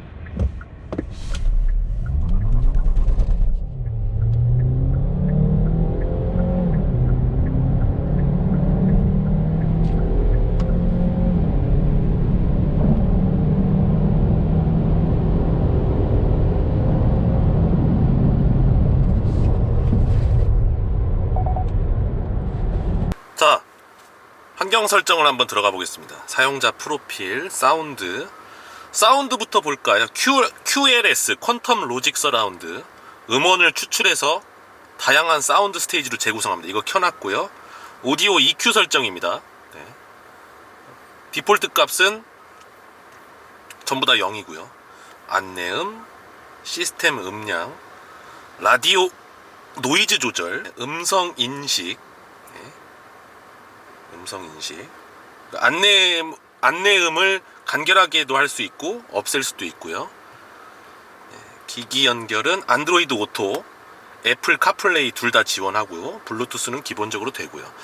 차량 쪽을 한번 볼까요? 차량 쪽을 보면 헤드업 디스플레이에 대한 영상의 높이, 시선과 키에 맞추어 가지고 시트 포지션과 관련 있겠죠. 그 다음에 밝기, 표시되는 정보의 종류를 이제 설정할 수 있습니다. 그리고 운전자 보조, 스마트 크루저의 응답성을 저는 지금 빠르기로 바꿔놨어요. 경고 시점, 경고 음량도 조절할 수 있고요. 공조기 쪽, 외부 공기를 차단하는 건데 워셔액과 연동할 때, 워셔액 켤 때 이거를 이제 개폐를 할 수가 있군요. 결로 발생 저감, 오토 디포그도 있어요. 오토 디포그, 유리창의 습기 발생을 저감하는 거를 자동으로 할 수가 있습니다. 그 다음에 환경차, 관성주행 안내, 연료 절약을 위해서 관성주행이 필요할 때 이거를 소리로 안내를 또 받을 수가 있습니다. 네. 그리고 이런 시점 민감도도 설정할 수 있고, 라이트, 실내 무드 조명, 앰비언트 라이트의 밝기는 지금 최대로 세팅되어 있고요. 색상은 커스텀으로 지금 제가 핑크로 해놨는데, 지금 준비되어 있는 색깔이 기본적인 색상이 있고, 커스텀을 하면은 예, 죄송합니다. 네, 전화 왔네요. 여보세요? 네. 촬영? 그래? 왜? 술 한잔 할까 했지. 술은 못 먹어 오늘. 야간 주행 중에 밝기 감광 이거 설정할 수 있네요. 원터치 방향 지시등, 방향 지시등 레버를 살짝 움직일 때, 살짝 3번 잠깐 쓸 때, 내렸다가 올렸다가 이거 번거로우니까 이걸 몇 번 깜빡이게 하냐 이런 것도 있고요. 하이빔 어시스트도 있고, 그리고 자동 잠금, 모든 도어가 자동으로 잠기는 시점, 네. 이런 것도 해제할 수 있고, 자동 잠금 해제는 파워 오프 시, 피단 이동 시, 네. 그리고 2번 눌러가지고 전체 잠금 해제하는 거. 와, 이런 기능도 있네요. 계기판, 서비스 시기 알림. 예를 들어서 나는 한 5,000km마다 한번 엔진 오일 갈아야겠다. 네. 기본이 배구 되고 이거 자, 10,000km마다 그러면은 이제 10,000km마다 이제 되는 거고, 연비 자동 초기화를 운행할 때마다 트립 연비를 리셋할 건지 주유할 때마다 할 건지 이런 것도 이제 설정할 수 있고, 웰컴 사운드, 차 탔을 때 사운드도 이것도 온오프를 할 수가 있네요. 되게 세심한 그런 옵션을 할 수가 있네요. 무선 충전 시스템, 만약에 무충을 안 쓸 거라면 이거 아예 꺼버릴 수도 있고, 웰컴 미러 라이트, 이런 것도 다 원치 않으면 끌 수가 있네요. 야, 스마트 자세 제어, 텔레스코픽까지 전부 다. 네. 야, 대박이다. 일반 시스템 점검, 후석 잠금. 후석에서 시스템을 아예 애들이 눌러가지고 만질 수 있으니까 이런 거 잠금도 해놓을 수 있네요. 네. 키보드는 쿼티로 할 건지, 네. 천진 자판도 있고, 자판 필요하신 분들, 네. 영어 키보드는 ABCD. 요새는 드보락 자판은 거의 제공이 안 되네요. 터치 감도도 상당히 우수한 것 같고, 화면 밝기, 블루라이트, 어두워진 후 화면의 청광색을 줄여서 블루라이트 이거 한번 설정해 놓고 가볼게요. 야. 그리고 이런 세부적인 세팅들을 다 사용자 프로필을 여러분이 프로필을 만들어 가지고, 그리고 손님이 탈 때는 게스트로 설정할 수도 있고, 이제 차주가 여러 명이 바뀔 때는 그런 거를 또 이제 커스텀을 해가지고 개별적인 설정으로 이용할 수 있게 해줍니다. 네. 네. 아주 차가 대단하군요. 네, 말씀하세요. 라디오, FM 라디오를 수신합니다. 네, 말씀하세요. 내비게이션, 내비게이션 화면으로 이동합니다. 공기청정 모드인데 지금 공기가 조금 오염됐어요. 아까 이제 9시였는데 중간 단계로 미세먼지가 문을 좀 열어놨더니 네, 올라왔습니다. 여기 이제 핸들 열선 토글 버튼, 네, 운전자만 타니까 운전자 드라이버 온리 버튼 누르고 있고, 요걸로 네.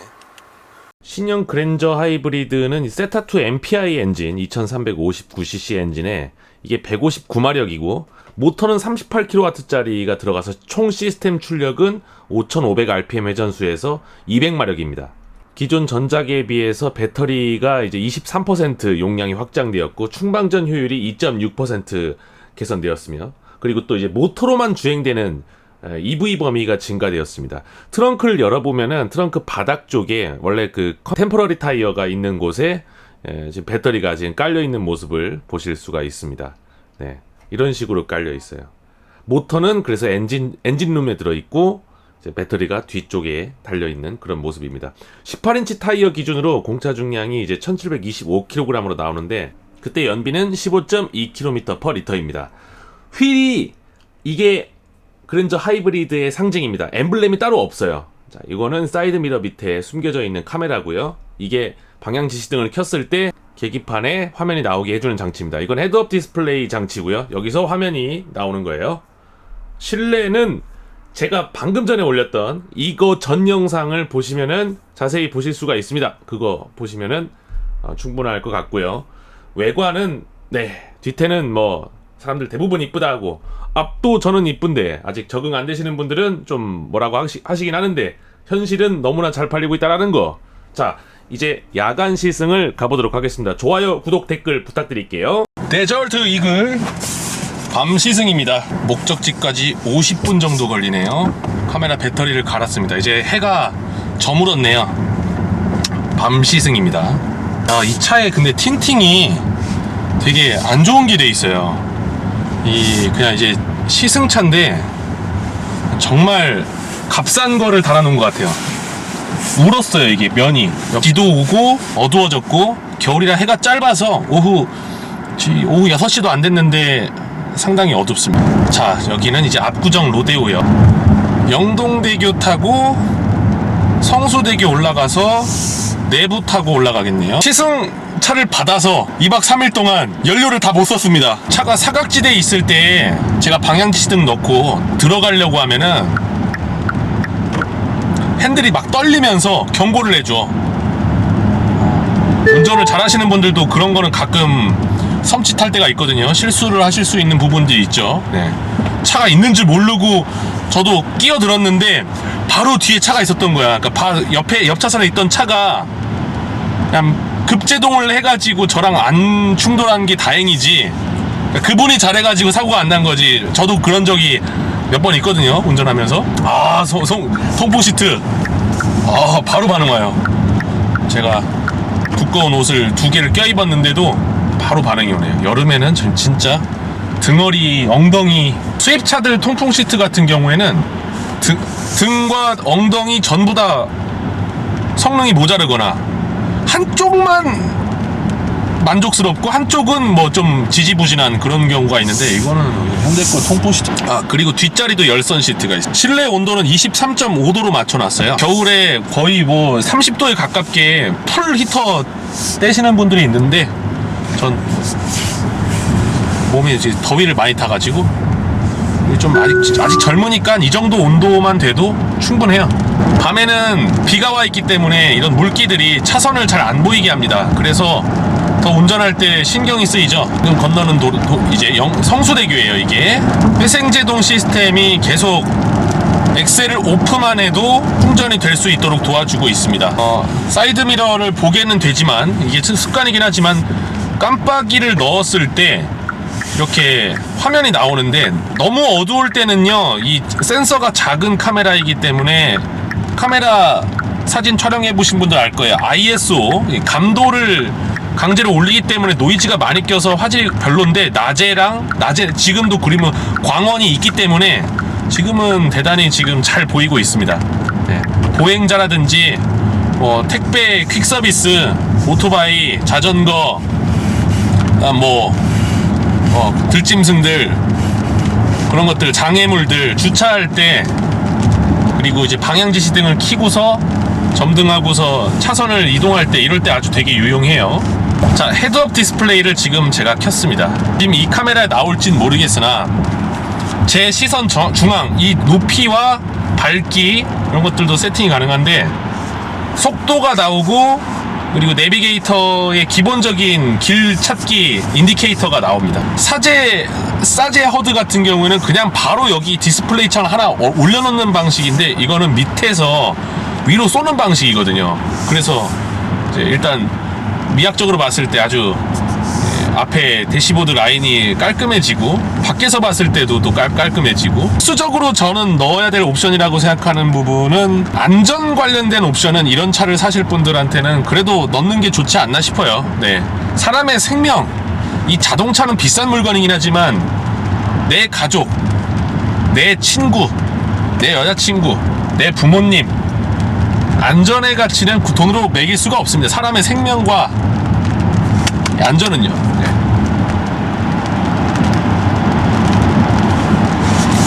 노래를 한번 들어볼까요?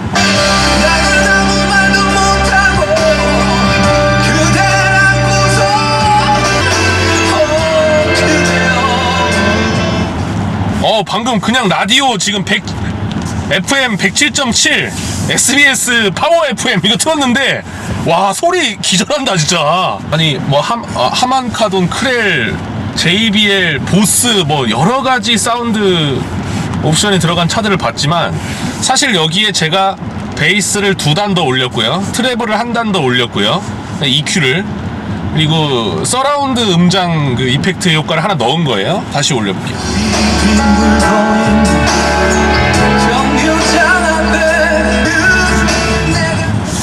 막귀인 저 같은 경우에는 이 정도면, 물론 사운드 튜닝은 정말 매력적인 튜닝이에요. 제가 아직까지 제 컨텐츠로 못 다뤄본 영역인데, 가장 큰 못 다룬 이유가 제가 가지고 있는 차량들이 온로드 서킷 주행을 타는 차량이다 보니까 과격한 진동과 횡지를 받고 최대한 경량이면은 좋다라는 마인드로 차를 타기 때문에, 그래서 자작나무로 다 하우징 짜가지고 트위터부터 앰프 넣고 이런 거를 이런 튜닝을 저도 되게 하고 싶은데 못하는 부분이 있어요. 그러니까 제가 하이파이까지는 아니지만 그래도 막귀지만 옛날에 CDP 코리아부터 MD부터 시작해서 CDP부터 시작해가지고 집에도 막 커스텀 이어폰 한 100에서 200만원짜리들 BA 드라이버 막 8개 넘게 달려있는 거, 그런 것들 막 많이 모아놨거든요. 지금 들었을 때 잠깐만, 전화가 오네요. 여보세요. 오빠 어디야? 지금 유튜브 촬영 중이야. 고기 먹는 데서. 술도 있대? 알았어. 친구랑 통화를 끝냈죠? 네. 소리 되게 좋네. 관리와 올바른 생활 습관. 음악 안 나온다. 그러니까 제가 중요시하는 거는 베이스가 찢어지지 않고, 그리고 너무 둥둥둥둥 울리는 것도 싫어하고, 지향점이 다 달라요. 제가 많이 주로 듣던 장르가 의외로 좀 음악 듣는 취향이 잡식인데, 대중가요보다는 뉴에이지, 그 다음에 팝송, 그 다음에 데스메탈 같은 거 있죠. 네. 프로그레시브 락, 멜로디 락, 좀 이제 드럼 소리와 일렉 기타와 베이스가 일단 깔려 있어야 일단 음악이라고 근데 그러다가 이제 또 가끔 또 이제 클래식이나 뉴에이지나 이런 것들을 좀 가리지 않고 듣는 편인데, 인터넷 방송 BJ를 제가 2006년부터 지금도 트위치에서 방송을 하지만 14년 차죠. 15년 정도 인터넷 방송을 했는데, 헤드폰 리시버를 너무 오래 쓰다 보니까 이어폰도 많이 쓰고 이쪽 청력이 많이 안 좋아졌어요, 한쪽이. 그래서 어느 순간 저도 이제 리시버를 벗고 항상 모니터링 헤드폰을 쓰고서 방송을 하고 영상 만들고 그러다가 어느 순간 그때부터 음악이 멀어지더라고. 내 청력을 보호해야겠다라는 방어 심리가 작동한 건지, 돈을 들여서 오디오 튜닝을 하시면은 전문 오디오 튜닝샵 내에서 튜닝 시공하시면은 차에 맞게, 그리고 본인이 듣는 음악이나 취향에 맞게 다 세팅을 해주시거든요. 되게 어려운 분야라서 제가 감히 자세히 논할 수 있는 그런 지식이 없기 때문에 조심스러운데, 아무튼 저는 이제 현악기나 타악기의 해상력, 확실한 음의 구분이 잘 되면은 참 이거 되게 비싼 것 같다, 되게 제 돈값을 하는데, 이런 느낌, 만족도가 높거든요. 그리고 좀 이제 힙합이나 좀 강력한 베이스를 별로 안 좋아해요. 그래서 제가 세팅해 놓은 음장, 이퀄라이징, EQ 값으로 노래를 들으시면 되게 밋밋하다라고 하거든요. 친구들이 이거 듣는 맛이 없는데, 베이스가 안 들리는데. 저는 좀 약간 그런 취향이라는 거를 말씀드리고 싶어서 그러는데, 어느 정도 이제 자동차의 오디오 튜닝을 일단 포기하고 살다 보니까 이렇게 옵션이 들어간 편안한 차에 스피커가 한 12개 정도 들어가 있을 거예요. 울림통이 일단 잘 돼 있고, 기본적으로 차의 또 오디오 튜닝의 기본적 시작이 뭡니까? 방음이죠. 네. 방음 패드부터 일단 문짝에 바르고, 뒤에 트렁크에 바르고, 소리 들어올 수 있는 그런 부분 싹 바르잖아요. 그런 게 이 차가 잘 돼 있고, 유리나 이런 것도 보면은 차음유리나 이런 것들이 기본적으로 이게 문 열어보셔가지고 유리에 한번 단면도를 한번 여기 눈을 보시면은 두 겹이 있고, 안에 또 되게 비싼 유리가 들어가 있어요. 비교적 이 차급에 비해서. 그런 것들이 차의 울림통을 좋게 만드는 원인인가 싶어요. 음악도 나오나?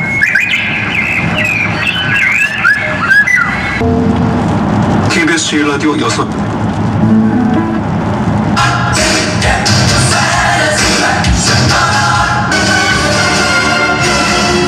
우리 진실은 늘 모호했습니다.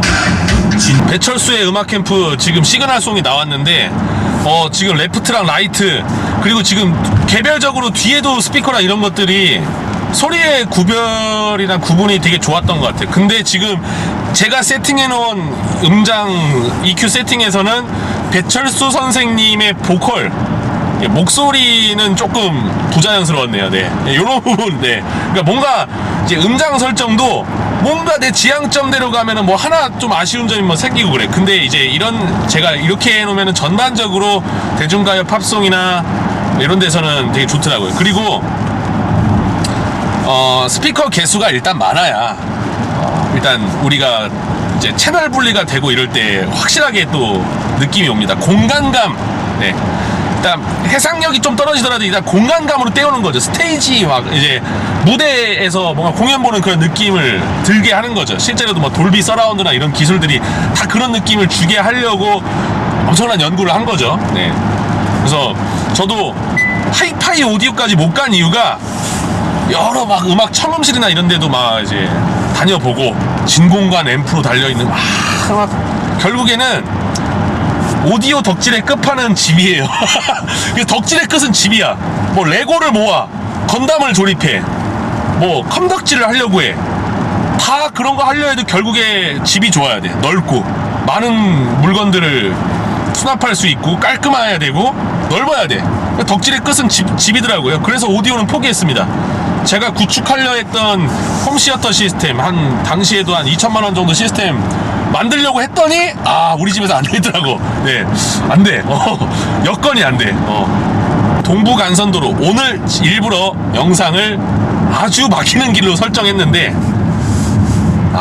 지금 자율주행 보조잖아요. 이걸 그냥 통상 아주 정확한 표현은 아니지만 일반인들은 그냥 자동주행이라고 하더라고요. 제가 다시 말씀드리지만 3.3 캘리그래피 모델 시승한 거, 그러니까 이제 출시 행사 때 바로 타본 거, 럭스TV 전정수 형님이랑 같이 타보면서 느꼈던 그 전반적인 익스테리어 인테리어 영상은 여기 링크에 있으니까 여기 있습니다. 그거 참고하시면 될 것 같고, 네. 하이브리드를 오늘 또 이제 시승 영상을 찍으면서 느낀 거는 현대가 지금 아예 독주를 하고 있음에도 불구하고 옛날에 삼성의 이건희 씨가 이런 말을 했다 하잖아요. 10년 뒤에 먹을거리 걱정이라 뭐 이런 비슷한 맥락의 말을 했는데 현대가 내수시장 1등을 지키고 있음에도 절대 현재 위치에 안주하지 않으려는 거예요. 우리 역사를 보면은 비단 자동차 산업뿐만 아니라 1등의 위치에서 안일하게 그냥 하다가 뭐 당분간은 이제 현상 유지로 관성적으로 지금 쌓아놓은 업적 때문에 그런 성과 때문에 먹고 살 수 있었으나 이 펀더멘탈이 약해지면서 수없이 사라져간 기업들, 심지어 국가, 뭐 민족도 있었습니다. 네.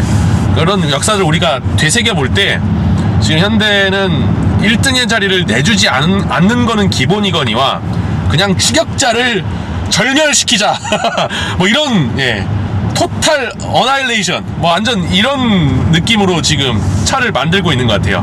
네, 좀 토탈 어나일레이션은 조금 좀 잔악무도한 표현이었던 것 같은데 어휘가 그냥 열심히 노력해서 지금 따를 자가 없다라는 느낌이죠. 국산차 비교를 해보면요, 지금 르노라든지 쉐보레라든지 가야 될 숙제가 그러니까 말리부나 이 경쟁차들 입장에서는 겨우 따라왔는데 와 얘네는 쫓아가려 하면은 막 숨이 가빠르게 쫓아왔는데 또 한 10발자국 20발자국 겨우 뭐 그냥 이제 능선 올라와가지고 쫓아온 것 같은데 이 산장에서 좀 쉴까? 같이 이제 경쟁해볼까 하면은 다음 고개까지 가있고 막 그런 느낌으로 저는 좀 보여지는 것 같습니다.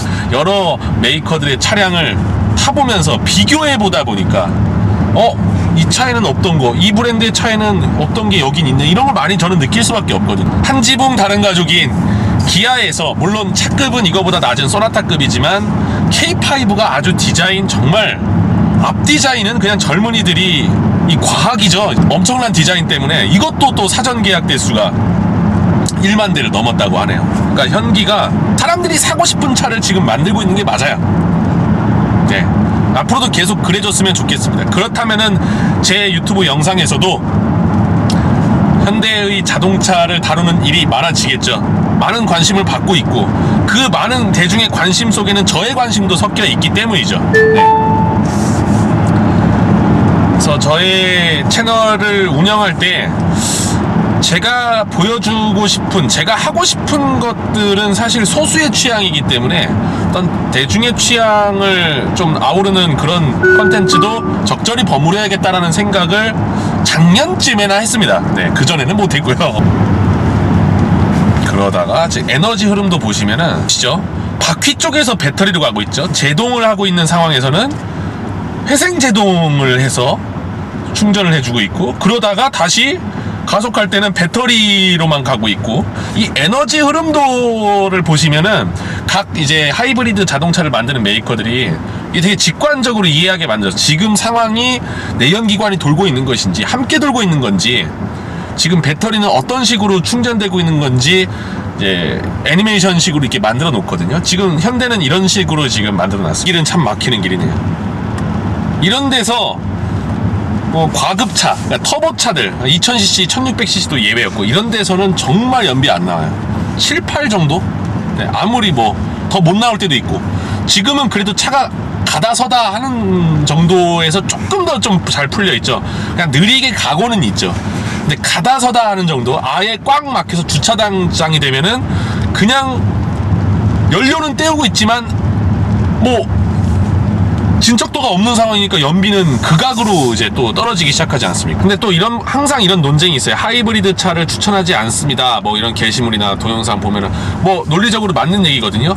주행거리 1년에 본인이 얼마 주행하실지를 여러분들이 잘 한번 예측을 하셔야 됩니다. 지금까지 끌었던 자동차들의 뭐 차계부를 썼거나 뭐 그럼 대략적으로 나와요. 1년에 나는 한 3만 타는구나. 저는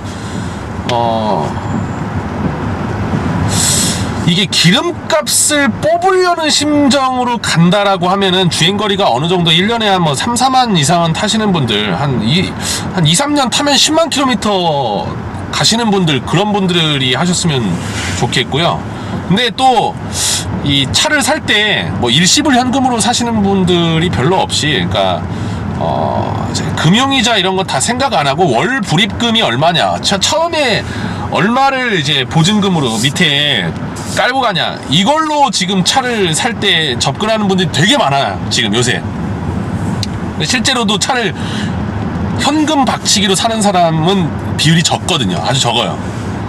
그래서 뭐 그냥 한 달에 몇만 원 차이 안 나는데 뭐 하이브리드 차가 그렇게 비싼, 차값이 비싼 체감이 안 난다, 월 몇만 원 차이다.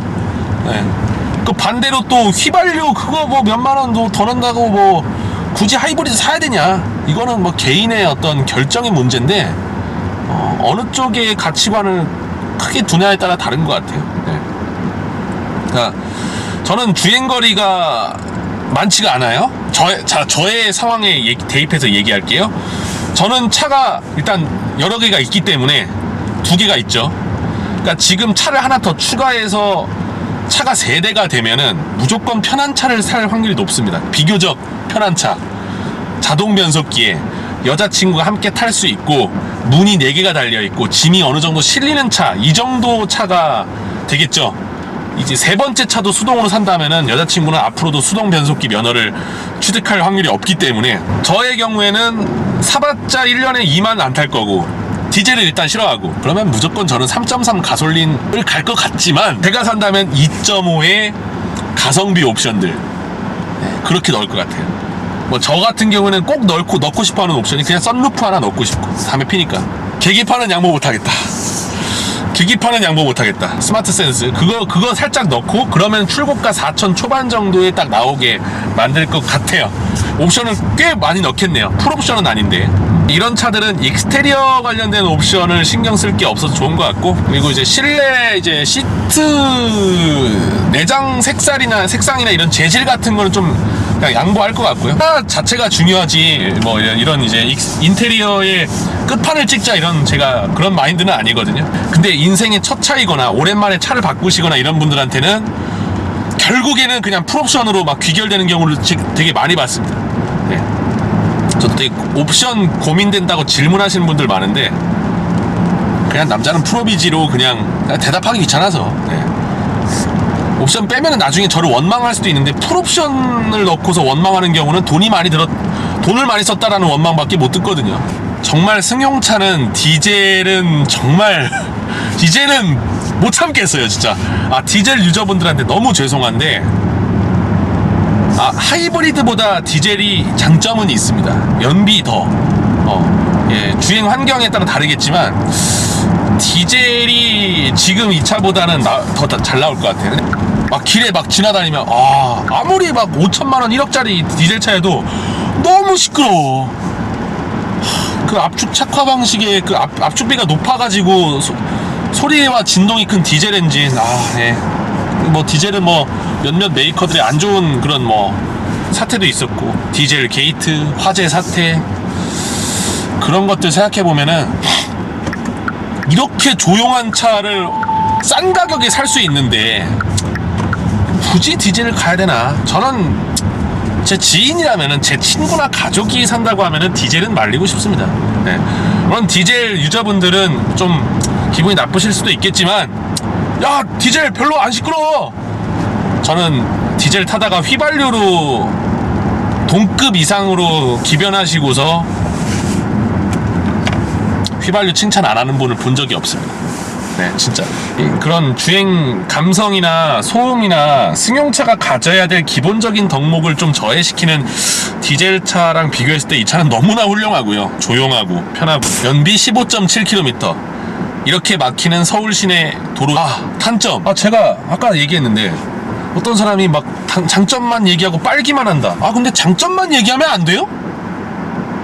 그냥 하나 좀 얘기를 하자고, 한번 싸워보자고, 논쟁을. 그리고 저는 지난번 영상에서 분명히 단점을 얘기했습니다. 근데 영상을 보지도 않고 장점만 빤다고 그렇게 하신 분이 있는데, 일단은 저는 가장 큰 그랜저 하이브리드의 단점, 이게 전반적으로 신형 그랜저의 단점은 희소성이죠. 희소성을 높은 가치로 두는 사람들이 분명히 있습니다. 나는 내 차는 택시로 안 나왔으면 좋겠어. 내 차랑 똑같은 거 클론 보기 싫어. 정말 이거 중요하게 안 생각하는 사람도 있는데, 저는 조금 그런 건 좀 보거든요. 남들과는 좀 다른 개성, 패션이나 신발이나 옷 같은 것도 약간 그런 쪽을 신경을 안 쓰진 않거든요. 그런 게 단점이 될 수는 있어요. 난 이런 식으로 단점을 얘기했는데 왜 장점만 얘기하니? 존나 미치겠는 거지. 난 그러지를 않았는데. 그리고 개인 방송이나 제가 라이브 스트리밍, 그 다음에 사석에서는 제가 싫어하는 자종, 브랜드, 제가 겪었던 나쁜 경험들 뭐 다 얘기해요. 근데 이거는 이 사람이 잘못했는데? 이 사람이 괜히 승질내는데? 여기 낀 놈이 성낸다고 하죠. 여보세요? 어디쯤 왔어? 나 창동인데 그 어디로 가야 돼? 내가 주소 찍어줬어, 네 개인톡으로. 나 핸드폰이 지금 안에 들어가가지고 여기 안에 수납하면 들어갔어. 그 이름이 뭐야? 이름이 젠쿱이야? 아니 그랜저. 차는 어떤 목적에 맞게 사람들이 사게 되죠. 내 가족과 탈 차, 뭐 나 출퇴근할 차, 목적에 따라 다릅니다. 뭐 제가 가지고 있는 핑크색 제네시스 쿠페는 사실 온로드 주행 및 드리프트를 재밌게 하려고 목적을 갖고 만든 차고, 마즈다는 뭐 데일리를 끌긴 하지만 여러가지 불편함을 감수하고 구매한 차죠. 그만큼 또 얻는 재미도 큰 차기도 하고. 단점은 명확합니다. 일단 풀 내연기관만 있는 차에 비해서 하이브리드 차가 가지고 있는 이질감과 이물감, 불편함은 없으나 분명히 이게 느껴져요. 네. 예를 들어서 뭐 재가속을 해야 되거나 충분한 가속력을 얻기 위한 완전 빠릿빠릿한 리스폰스, 그런 건 기대할 수가 없고. 근데 이제 제가 앞서 말씀드린 차량의 구매 목적 및 소유 목적, 운용하려는 목적이 그런 이제 좀 달리기 취향이 아니신 분들한테는 크게 지장이 없이 너무나 만족스러울 것 같습니다. 저는 그래도 여러 가지 취향의 유저들의 목소리를 좀 어느 정도는 대변해야 된다고 생각해요. 저 같은 사람도 있고 편안한 운전을 지향하시는 분들도 있을 거고, 그래서 여러 가지를 중용의 가치를 좀 가려고 합니다. 그러니까 좀 매운맛으로 가서 영상을 재밌게 만들려면은 뭐 이렇게 가는 거죠. 차 존나 안 나가고 그냥 와, 이거 롤은 왜 이렇게 심해? 그냥 이거 막 멀미 쏠려. 야, 이거 제동력은 왜 이렇게 약해? 브레이크 바로 튜닝해야겠는데?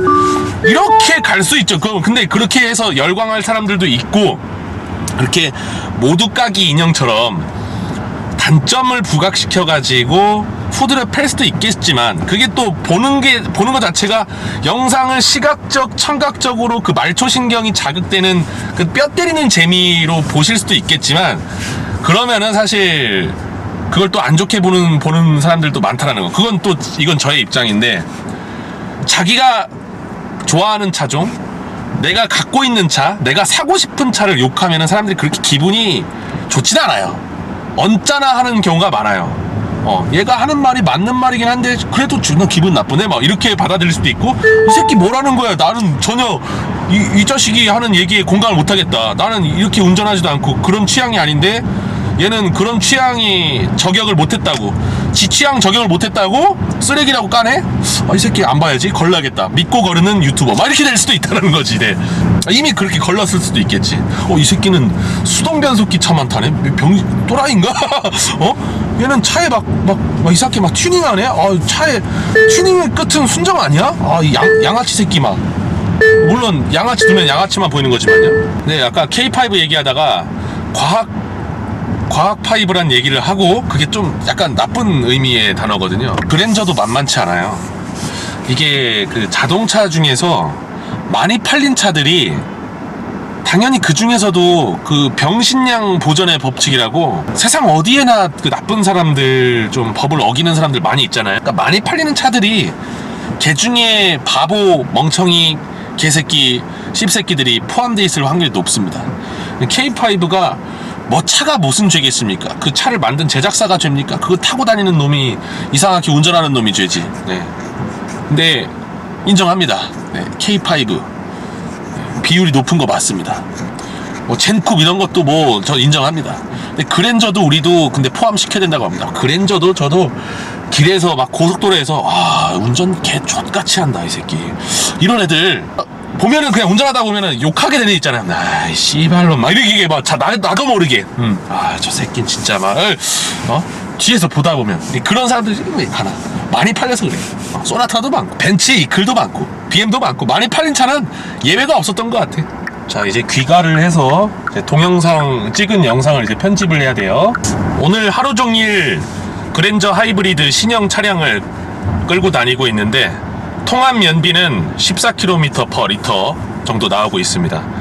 시내 주행에서 저는 10km 두 자릿수 연비만 돼도 연비를 되게 잘 나온다라고 생각을 하게 되는데, 14km/리터면은 제 예상치보다 살짝 더 잘 나오는 것 같아요. 배터리를 많이 충전했군요. 그랜저 IG랑 구형 이제 그랜저죠. 그리고 이제 K7이랑 둘 다 비교해봤을 때 그랜저 IG가 조금 더 탄탄하고 스포츠 운전에 좀 걸맞게 상대적으로 좀 딱딱했는데, 전 세대 IG보다 이게 조금 더 컴포트하게 바뀌었습니다. 하체 세팅이. 네. 그 점이 조금 특이하고요. 자, 그리고 실용 영역 있죠. 출발해서 한 60km, 시내 주행할 때 대부분의 속도가 이 정도 속도에서 계속 놀게 될 텐데, 여기서는 진짜 부족함 없이 경쾌하게 잘 나갑니다. 힘이 딸려서 정말 악셀링을 부담스럽게 해야 되고 그런 스포츠 모드로 하면은 막 휠스핀 나고 그래요. 네. 방금도 지금 컴포트 모드로 제가 풀악셀을 했는데, 이게 정지 상태에서의 제로 스타트도 아니었고 그냥 한 20km 정도로 가다가 악셀링을 했는데, 타이어 접지력을 잃어버릴 정도로 지금 토크가 살짝 단시간에 강하게 분출됐습니다. 스포츠 에코였군요. 방금도 한 30km 롤링 스타트인데 타이어가 한번 종그립이 살짝 좀 약간 좀 떨어졌다가 다시 그립이 잡히는 모습이 나왔습니다. 네 바퀴를 어떤 유명한 레이스 드라이버가 이런 말을 했어요. 비가 많이 오고 웨더 컨디션이 안 좋은 상태에서 전자제어 장비에 대한 견해를 물어봤는데, 네가 네 바퀴를 개별적으로 운전하면서 브레이킹을 다 조절할 수 있냐? 없지? 그럼 켜. 이런 말을 제가 본 적이 있는데, 전자장비는 참 안전운전을 위한 일상적인 주행을 하는 분들에게는 지금은 꼭 필요한 장비가 아닌가 싶습니다. 그러니까 이제 급 출발을 하면은 전륜 이러면서 지금 토크 스티어가 이제 일어나고 그러는 거는 느껴지지 않았어요. 그러니까 이제 풀 전기 차량 같은 경우에 고성능을 조금 지향하는 차뿐만 아니라 웬만한 차들 전기차들은 이런 부분에서 출발 시에 이제 급가속이 되다 보니까 토크가 많이 분출되다 보니까 이런 현상들이 좀 있습니다. 네. 이게 그래도 전륜구동이라서 덜 불안한 거지, 후륜구동이었으면은 조향 보정을 해주지 않으면은 또 전자장비가 개입하거나 아예 그걸 끄면은 또 위험해지는 상황이 발생할 수 있겠죠. 네. 그래서 고성능 전기차를 겨울에 미끄러운 길에서 블랙아이스 밟고 막 그러면은 큰 사고가 날 수 있어요. 네. 아예 전자장비 껐다라는 2.5 엔진에 과급이 안 들어갔지만, 그러니까 이제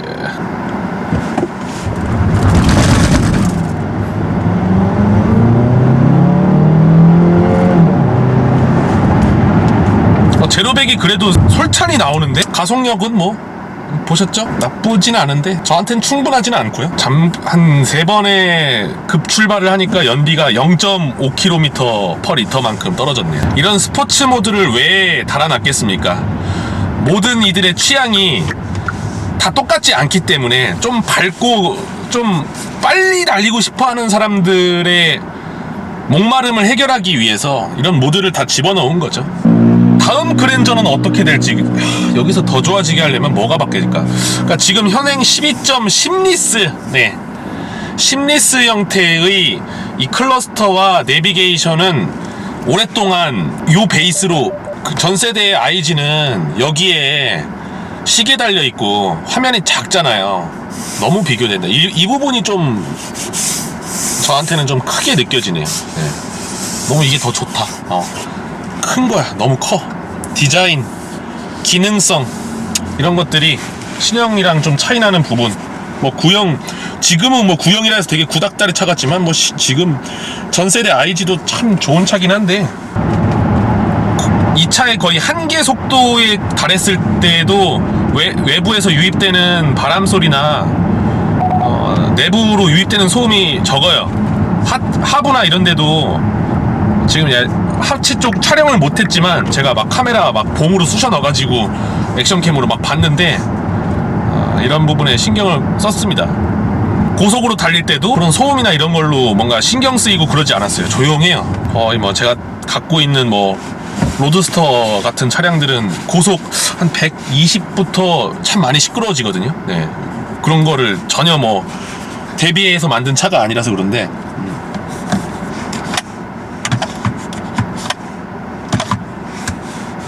야, 근데 여기다가 뭐 포도주스나 커피 하나 쏟으면은 바로 이제 물수건 같은 걸로 안 닦아주면은 큰일 날 것 같아요. 여기 실내, 이쪽 수납 공간은 좀 작아요. 깊이도 작고, 그래서 이런 거를 좀 여기다가 좀, 여기 이제 실거잭 전원 있는 포트, 숨겨져 있는 공간이 있거든요. 근데 그렇게 넓진 않아요.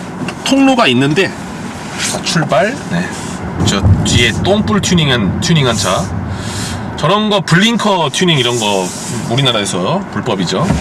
오토홀드는 브레이킹 60% 정도 누르면은 오토홀드가 활성화돼요. 오토홀드도 상당히 편안한 기능이죠. 이거 적응되면은 일단 브레이크를 발에 떼고 있어도 차가 움직이지 않기 때문에 이런 건 편리하고요. 그렇게 비싸 보이는 소재는 아니지만 인조 가죽이나 이런 거 인조 가죽인 것 같고, 이런 거. 네. 여기는 이제 여기 이런데 여기 나파 가죽. 네. 가죽에 대해서 나중에 공부되나? 이런데 인조 가죽일 거야. 근데 다 옛날에 1억짜리 차들에다가 발라주던 그런 재질인데, 무늬만 이런 게 아니라 다 안쪽에 이런 데도 사람들이 다 열고 볼 수 있는 데는 신경 썼어요. 왜 이렇게 다 좋게 만들어줄까? 그래야 사지, 새 차를. 차가 비싼 물건이잖아요. 인생에서 차를 뭐 많이 사봤자, 뭐 많이 사는 분들은 적게 사면은 자기 인생의 차가 2세대로 끝나는 분들도 많아요. 네.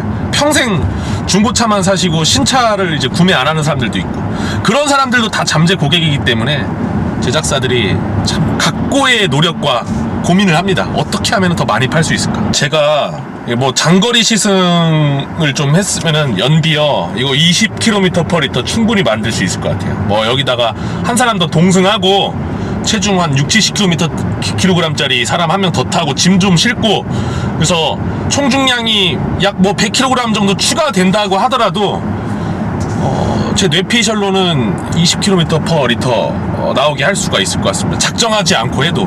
네. 거기에 뭐 진짜 히터도 안 틀고 뭐 진짜 막 연비 조건 나오게 할 수 있게 막 공기압 좀 탱탱하게 바람 많이 넣고 연료 조금 적당히 빼고 막 그런 소위 말하는 똥꼬쇼 안 해도 그 정도 나오게 할 수 있을 것 같아요. 저는 그런 식으로 좀 데이터를 뽑아내고 싶지는 않고 억지 뭔가 좀 자기적이잖아요. 그냥 제가 오늘 이번 주말 금토일 제가 이걸 차를 받아가지고 찍고 있는데 이 동안에 그냥 제가 일상적으로 보는 코스로 그냥 주로 다니는 강남 의정부 요 사이 길 지인들 만나면서 커피 마시면서 저 골목길 시내발이 많이 하면서. 네, 전화 오네요. 여보세요? 여보세요? 어디야? 어딘데? 나 찍고 있어. 나 지금 10시 전에 들어갈 거야. 내가 어디까지 얘기했지? 자꾸 전화가 와가지고. 그래서 이렇게 옆에 있는 사람, 옆에 한 명 데리고 타는 게 되게 좋아. 어디까지 얘기했지? 그러면 이제 계속 얘기해주고. 대단히 만족도가 높은 차고 주변의 관심도나 지금 시장의 반응도 대단히 핫한 차인 것 같습니다. 그래서 운 좋게 제가 또 빠른 시점에 차를 이제 입수해서 하이브리드 체험을 해봤는데, 저도 이제 과거 하이브리드 차에 대한 선입견도 있었고 좋은 경험과 나쁜 경험이 좀 산재해 있어요. 제 머릿속에. 그런 선입견들이 일본 쪽 하이브리드 차를 타면서도 많이 주입이 된 게 있었는데, 각고의 노력 끝에 그러니까 잘 나가는 회사들이 연구 개발에 돈을 많이 쓰다 보니까 많은 이런 담금질이나 세팅값 조율을 신경을 많이 쓴 것 같아요. 그리고 서프라 어때? 이거 한 2번째 타봤지? 네, 그렇습니다. 어때?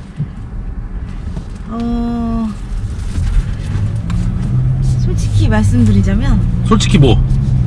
너무 좋아요. 뭐가 좋아? 구체적으로 얘기해봐. 뭐가 좋은지 구체적으로 설명을 드리자면, 일단 여기 내부의 인테리어가 굉장히 고급스러워요. 저는 그랜저 예전에도 타봤지만.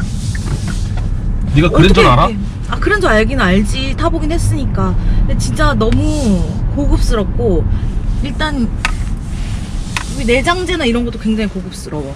그런데 그리고 이건 정말 편안한 차를 원하시는 분들에게 정말 최고의 차가 아닐까.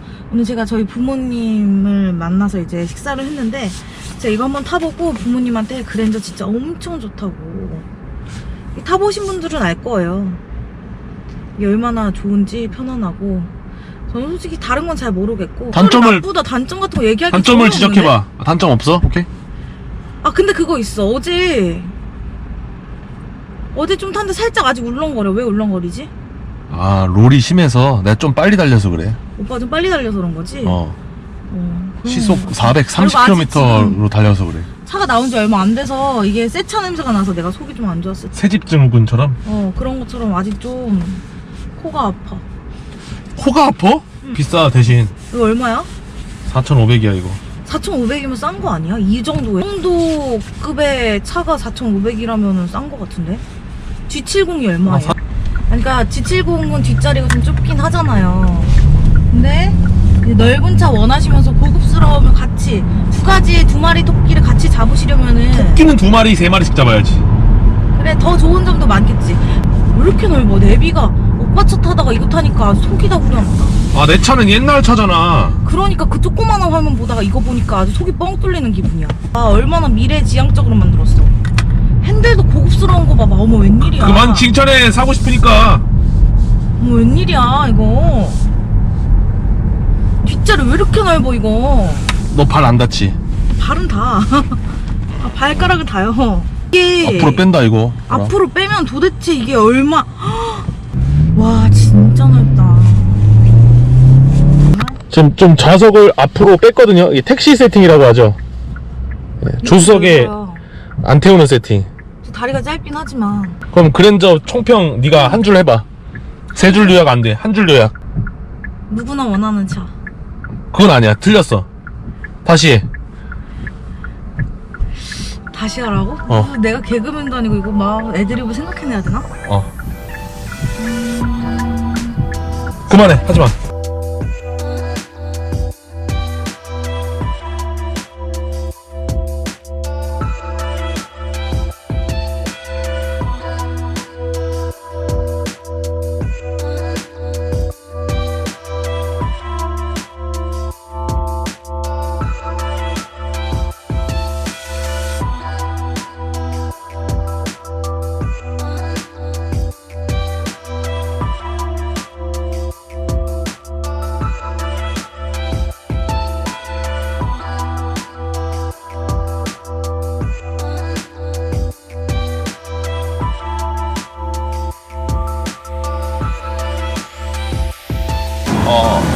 하이브리드 차가 주는 어떤 주행 이질감이나 내연기관과 모터의 유기적인 이런 구동을 하게 만들어주는, 사용자가 불편함을 안 느끼게 만드는 노력을 잘 해준 것 같습니다.